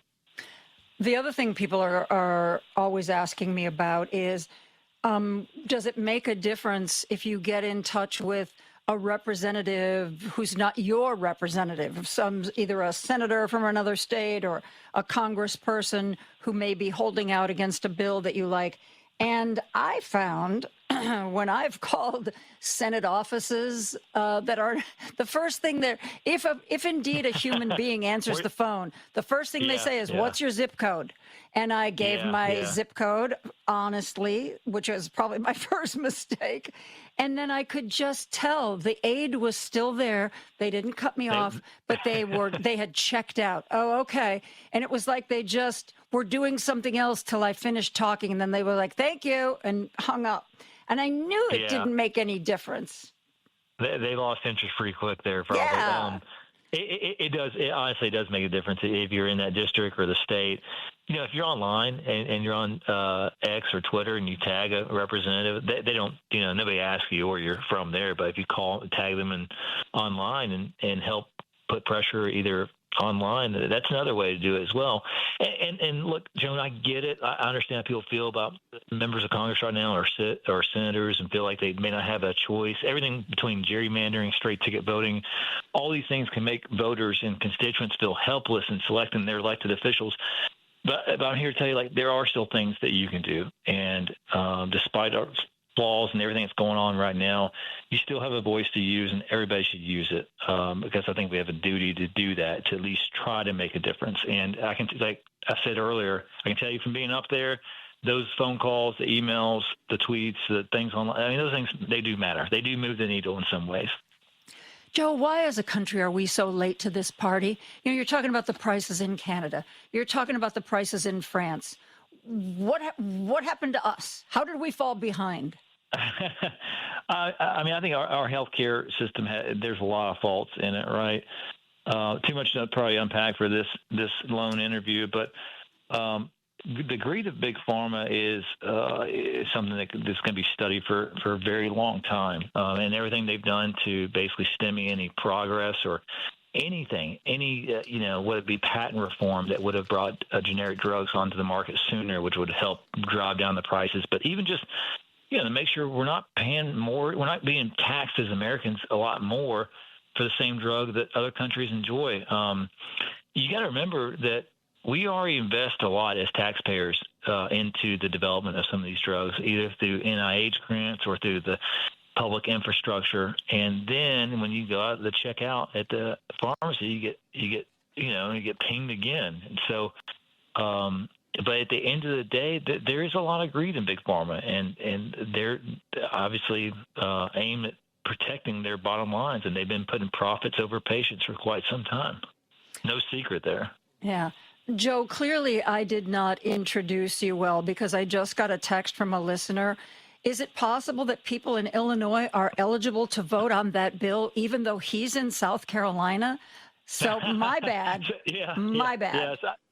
No worries. So it was in Congress. This bill has been introduced though, and I'd encourage people to look it up. Again, it's 3493, the Global Fairness and Drug Pricing Act, and so it's not a South Carolina bill.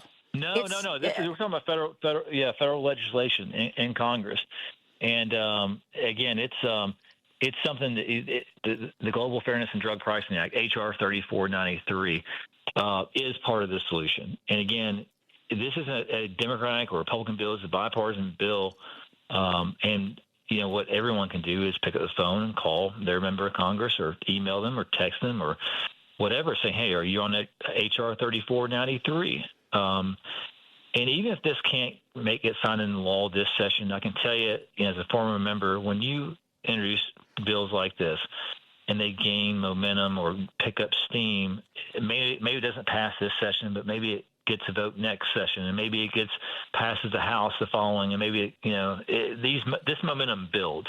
So the best thing we can do is just amplify this legislation and codifying it. Is there a website where we can look up to see if our representative is one of the sponsors of this bill? Yeah. I mean, you can just put it into Google, HR 3493, and it'll pull up a legislative website that tells you who's introduced it, who's signed on to it, and whatnot. And so that's an easy way to do it. Again, and I would direct people to our website, pharmareformalliance.com. They can learn a lot more about codifying most favored nation, about what we can do to lower the cost of prescription drugs, and things like that. In addition to all the polling and data that backs it up. Is it illegal to go to Canada to buy your prescription drugs? Because I've heard different things. I've heard some people say that's the only way they can afford them. I've heard other reports that it's not a legal thing to do. Yeah, well, I can just tell you, living in South Carolina is not cost effective. Maybe you should get a little bit closer. I don't know. It's never really been an option for me. I know a lot of people do it, but whether or not it's legal or not, it's not something I'm advising on. Joe Cunningham lives in South Carolina. He used to be the congressman from his district in South Carolina. He doesn't do that anymore. We are here talking about federal legislation, so it's fair game for any of us to weigh in on this. Like he said, you can use the Googles or the interwebs to look up 3493 and find out whether or not your congressperson supports it. And if they do, that's wonderful. And if they don't, you need to reach out to them in some way. What I have discovered, since everybody has become a little more internet savvy, virtually everybody in elected office, even state reps and state senators, they all have websites. And when you go to the website, you can find out what they're sponsoring, what they think is important, what has happened. And oftentimes, at the very least, you get office information, where their offices are, the address, the phone number, the email address. But a lot of times there is a link or a form right on the website where you can fill it out, and just with one click, it goes off to them to say, this is an issue for me, and I hope it's an issue you are paying attention to. Lots of different ways to do this, but it is federal, which means we in the state of Illinois have as much of a voice as all those people down in South Carolina do. Even Joe Cunningham. All 7 representatives we have in South Carolina compared to Illinois, but it's on the federal level. It affects everyone, and again, we want this thing to build steam and build momentum, so we can get this signed into law, so that Americans aren't being built for prescription drugs than people in other developed nations. And the organization is Pharmaceutical Reform Alliance. You can go to pharmareformalliance.com to learn more. Joe Cunningham, thank you for being here. Thanks for having me, Joan. We're going to take a break. We'll be back with more after this. Don't turn that dial. A dangerous mistake to make. Joan Esposito, live, local, and progressive, returns right now on WCPT 820. So happy to welcome back Reps Hupke. It's Monday, and my mouth doesn't always work. Rex Hupke is here. He writes his humor column for USA Today. Once a million years ago, he used to write it in the Chicago Tribune. Now we have to buy a whole new paper to read it, but that's okay. We love him that much that we will. Mr. Hupke, how are you doing? Hey, I'm doing great. Good. Glad to hear it. That's all. Did you have a nice vacation? Good talking to you. Yeah, I did. I took a whopping 3 weeks off. Fortunately, felt very lucky to be able to do that, and just fully disconnected, which I have not done in pre-Trump, certainly, if ever. So it was really good. I needed. Was it hard to not pick up your phone and not check things? It wasn't. I thought it was gonna be, and honestly, my wife thought it was gonna be. Too. She was the one who was really like, "You need a break, man. Like, just stop." And so, yeah, no, I was just I was very disciplined about it, and I took social media off my phone. I took Teams off my phone. Just everything. I caught. So you actually took the apps off, so you weren't tempted. Yeah. Oh, yeah. That's hardcore.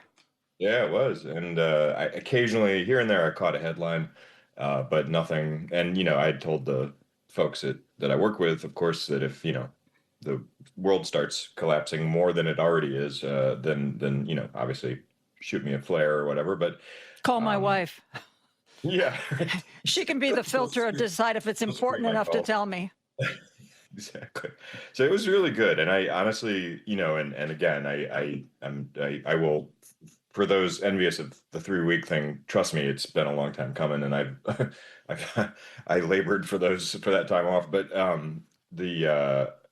anybody able to do that in any variation time wise, whether it's 3 days or a week or 2 weeks or a week and a half, whatever. I do strongly recommend that because all of us who care about what's happening are in this thing, and it ain't going to end even with the midterms.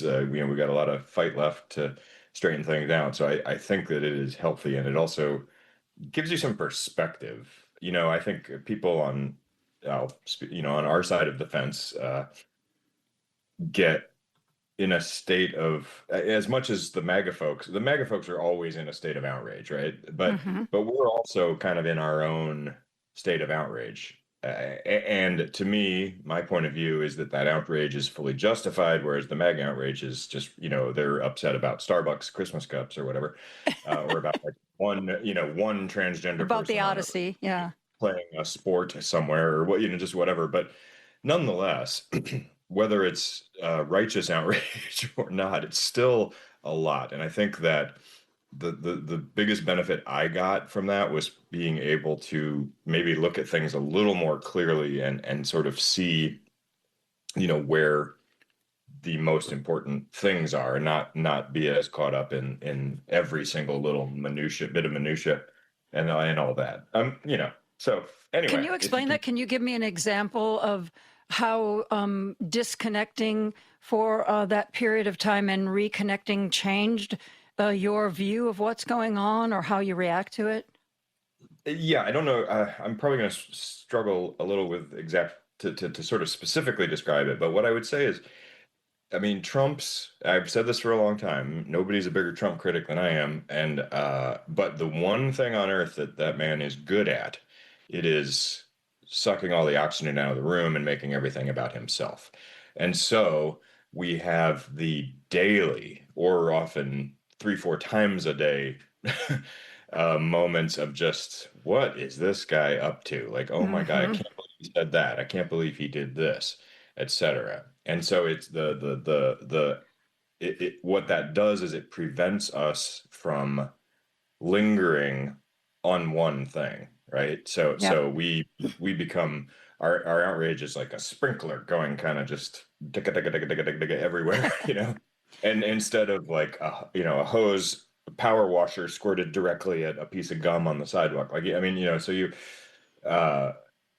for example, his daily utterances, like I've seen since I got back, even there's been one cabinet meeting, a couple of the like Oval Office press conference thingies that he does, where he'll say umpteen different things that are just outlandish, that you could write about and justifiably write about. I'm not saying it's like bad to focus on even the little stuff, but then you start to see things like the stuff with the reflecting pool, which again, compared to a war, not as big a deal technically, but when you really look at what's unfolded with the reflecting pool, it's a legitimate scandal. Like the whole thing is just nuts. And now you've got the administration with all this infighting, and it just shows the pure incompetence of the whole administration and their inability to govern.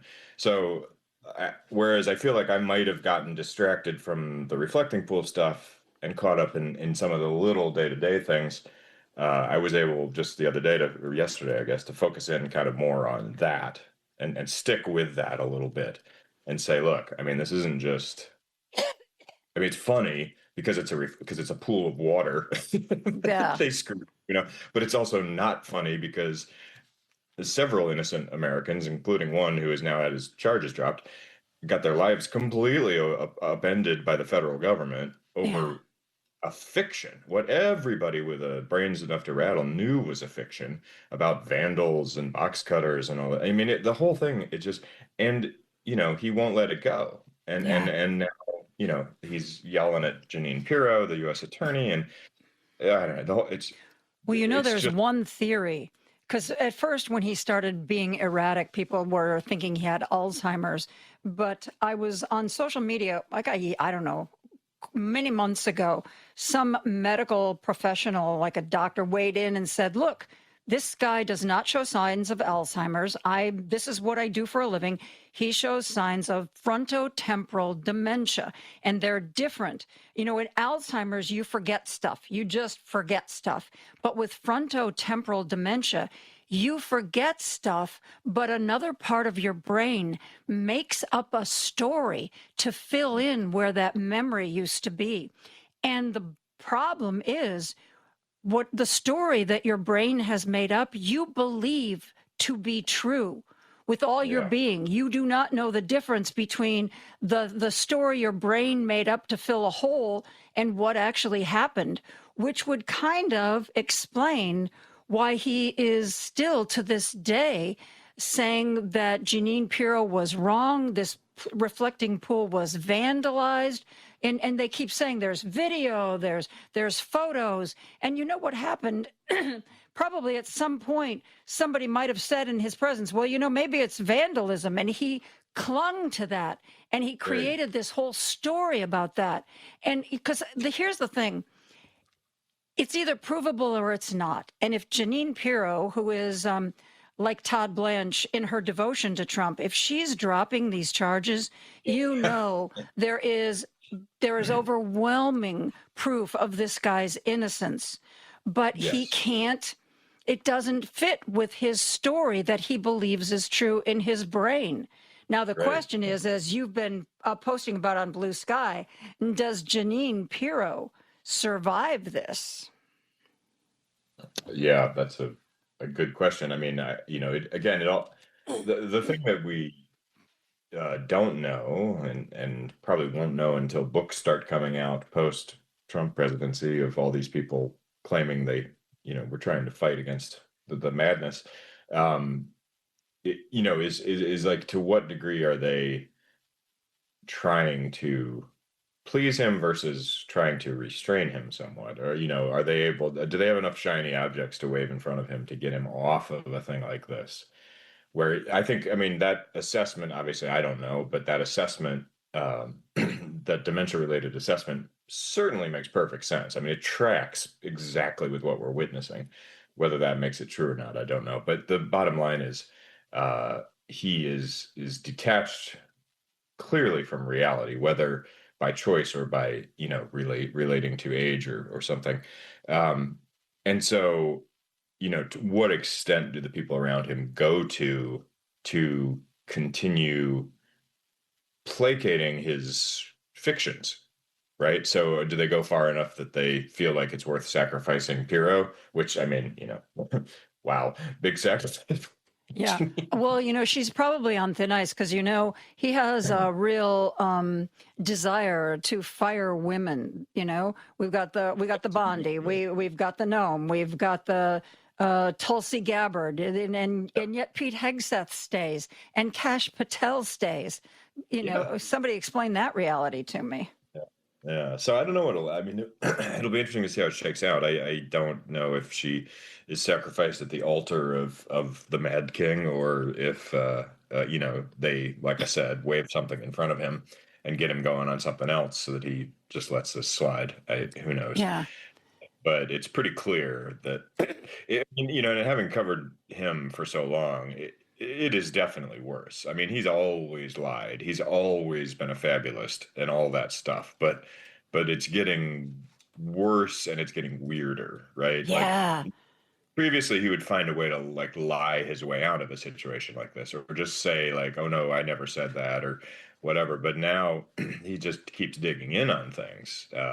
And like what we're witnessing with Iran, the almost, well, pretty much weekly, we're going to blow them, off the face of the planet, to, we have a peace deal right around the corner. Mm-hmm. Oh, we've destroyed all their munitions. Oh, well, they're still bombing us. Okay. Yeah. Mm-hmm. It is, and he keeps saying we have complete control of the Strait of Hormuz, and then he's, we're about to get Iran to free up the Strait of Hormuz. It's just, there is no rhyme or reason to it outside of possibly some market manipulation, but he just does not seem to be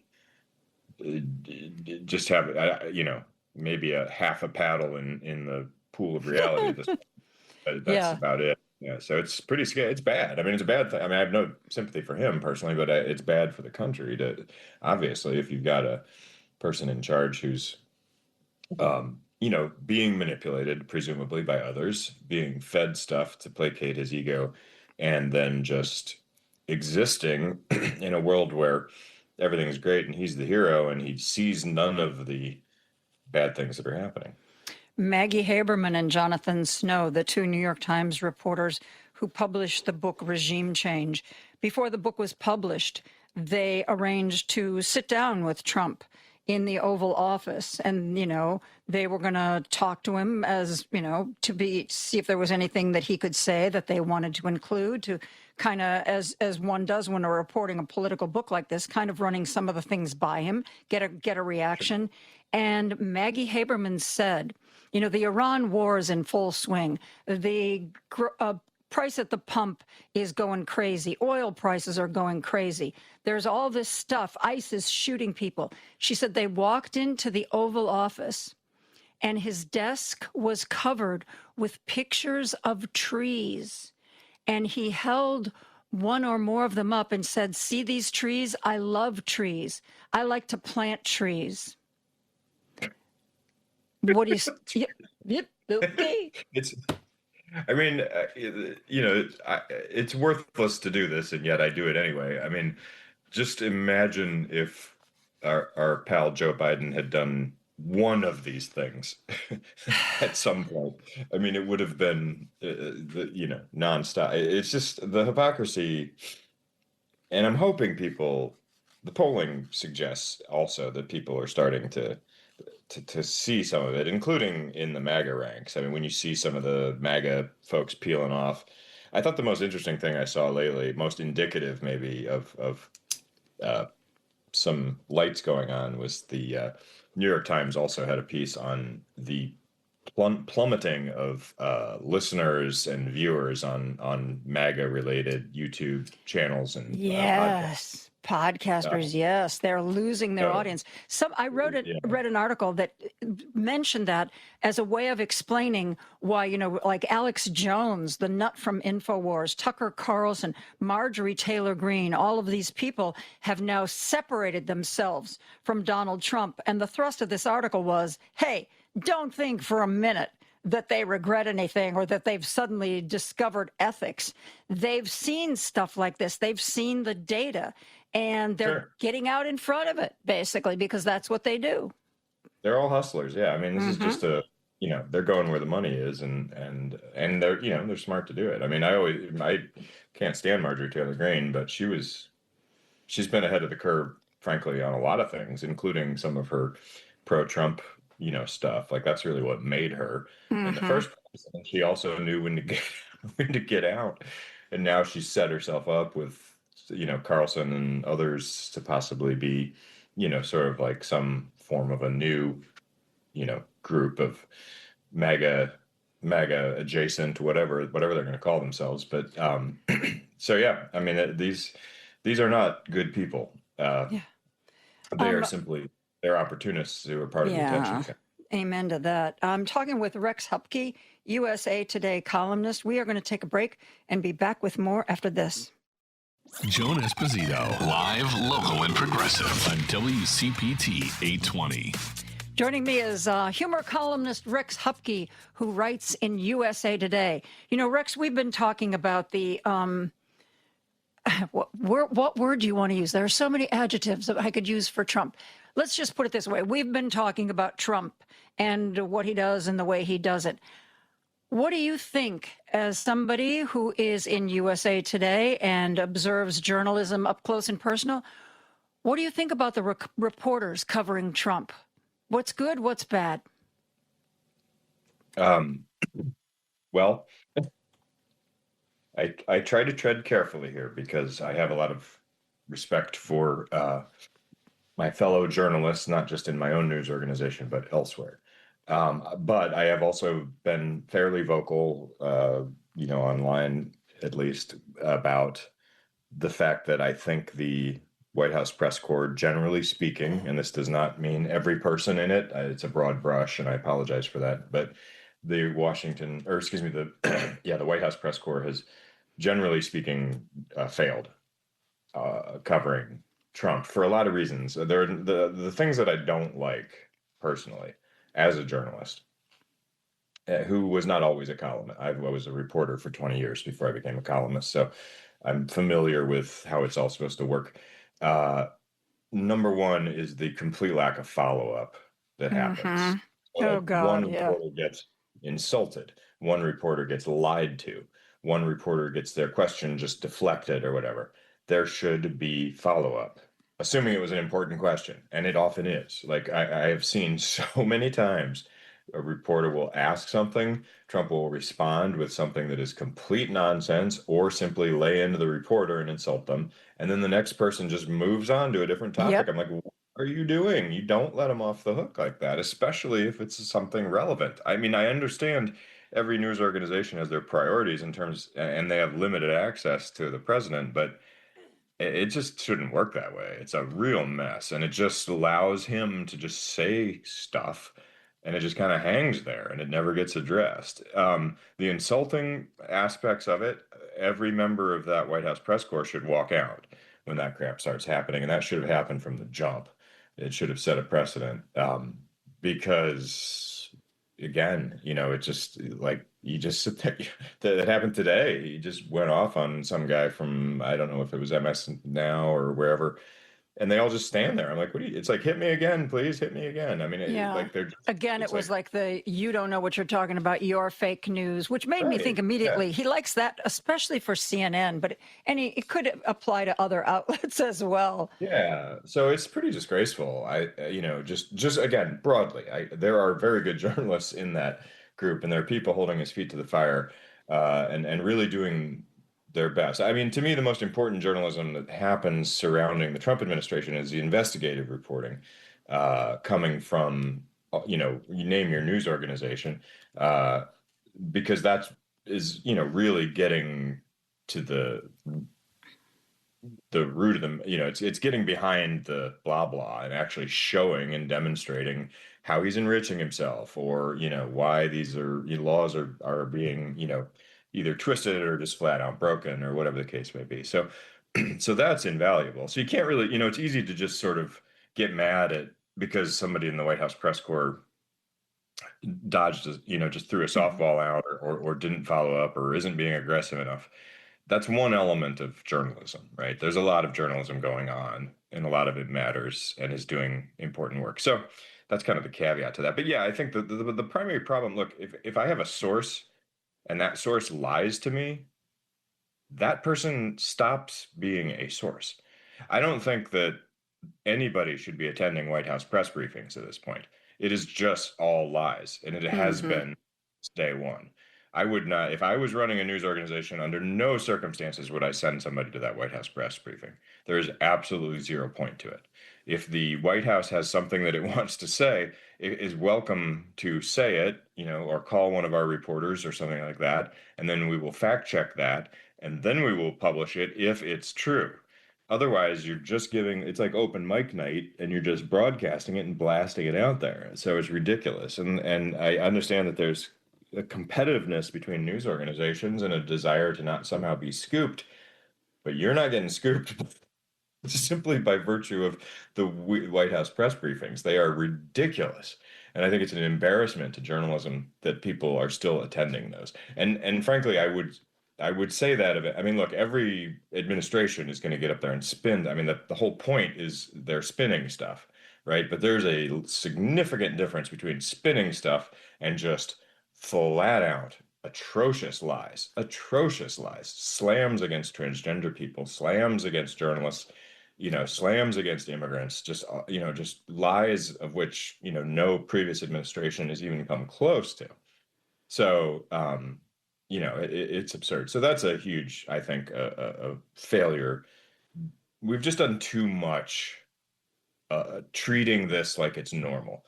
And you'd think after more than a decade we'd know that, but it just goes on, and it baffles the hell out of me, frankly. Yeah. Real quick, because we're out of time, Caitlin Collins was on The Daily Show, and she told Jon Stewart that the reason she never slaps back at Trump when he comes after her is, she said, I don't want the story to be about me, and some exchange I had with him. She said, this way, the question that I asked hangs in the air, and I hope people will think about that, which I thought was very mature of her. Mr. Hupke, it is a pleasure. It has been too long. And I know. It's so great to talk with you. I love it. Yes, we will get you back soonest. Absolutely Cool. soonest, since I had a vacation in April and I will never have one again for the rest of my life. So there you go. Well, hey, I hope you enjoyed it. I did. Rex Hupke, thank you for being here. That is going to do it for Rex and me.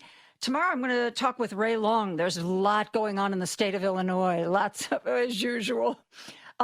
Driving it home with Patty Vasquez is up next. Her guest co-host is Austin May, who's a candidate for McHenry County Board. And one of her special guests is Paul Shivari. Oh, I made it on the list. That's cool. Yeah, of course you're on the list. You'd always be on the list. And we can't wait to hear what he has to say. Richard Chu's going to talk to Tom Hartman tomorrow. That should be great. So stay with us. Have a great night. Let's listen to Paul, and we will talk to him again tomorrow. Good night.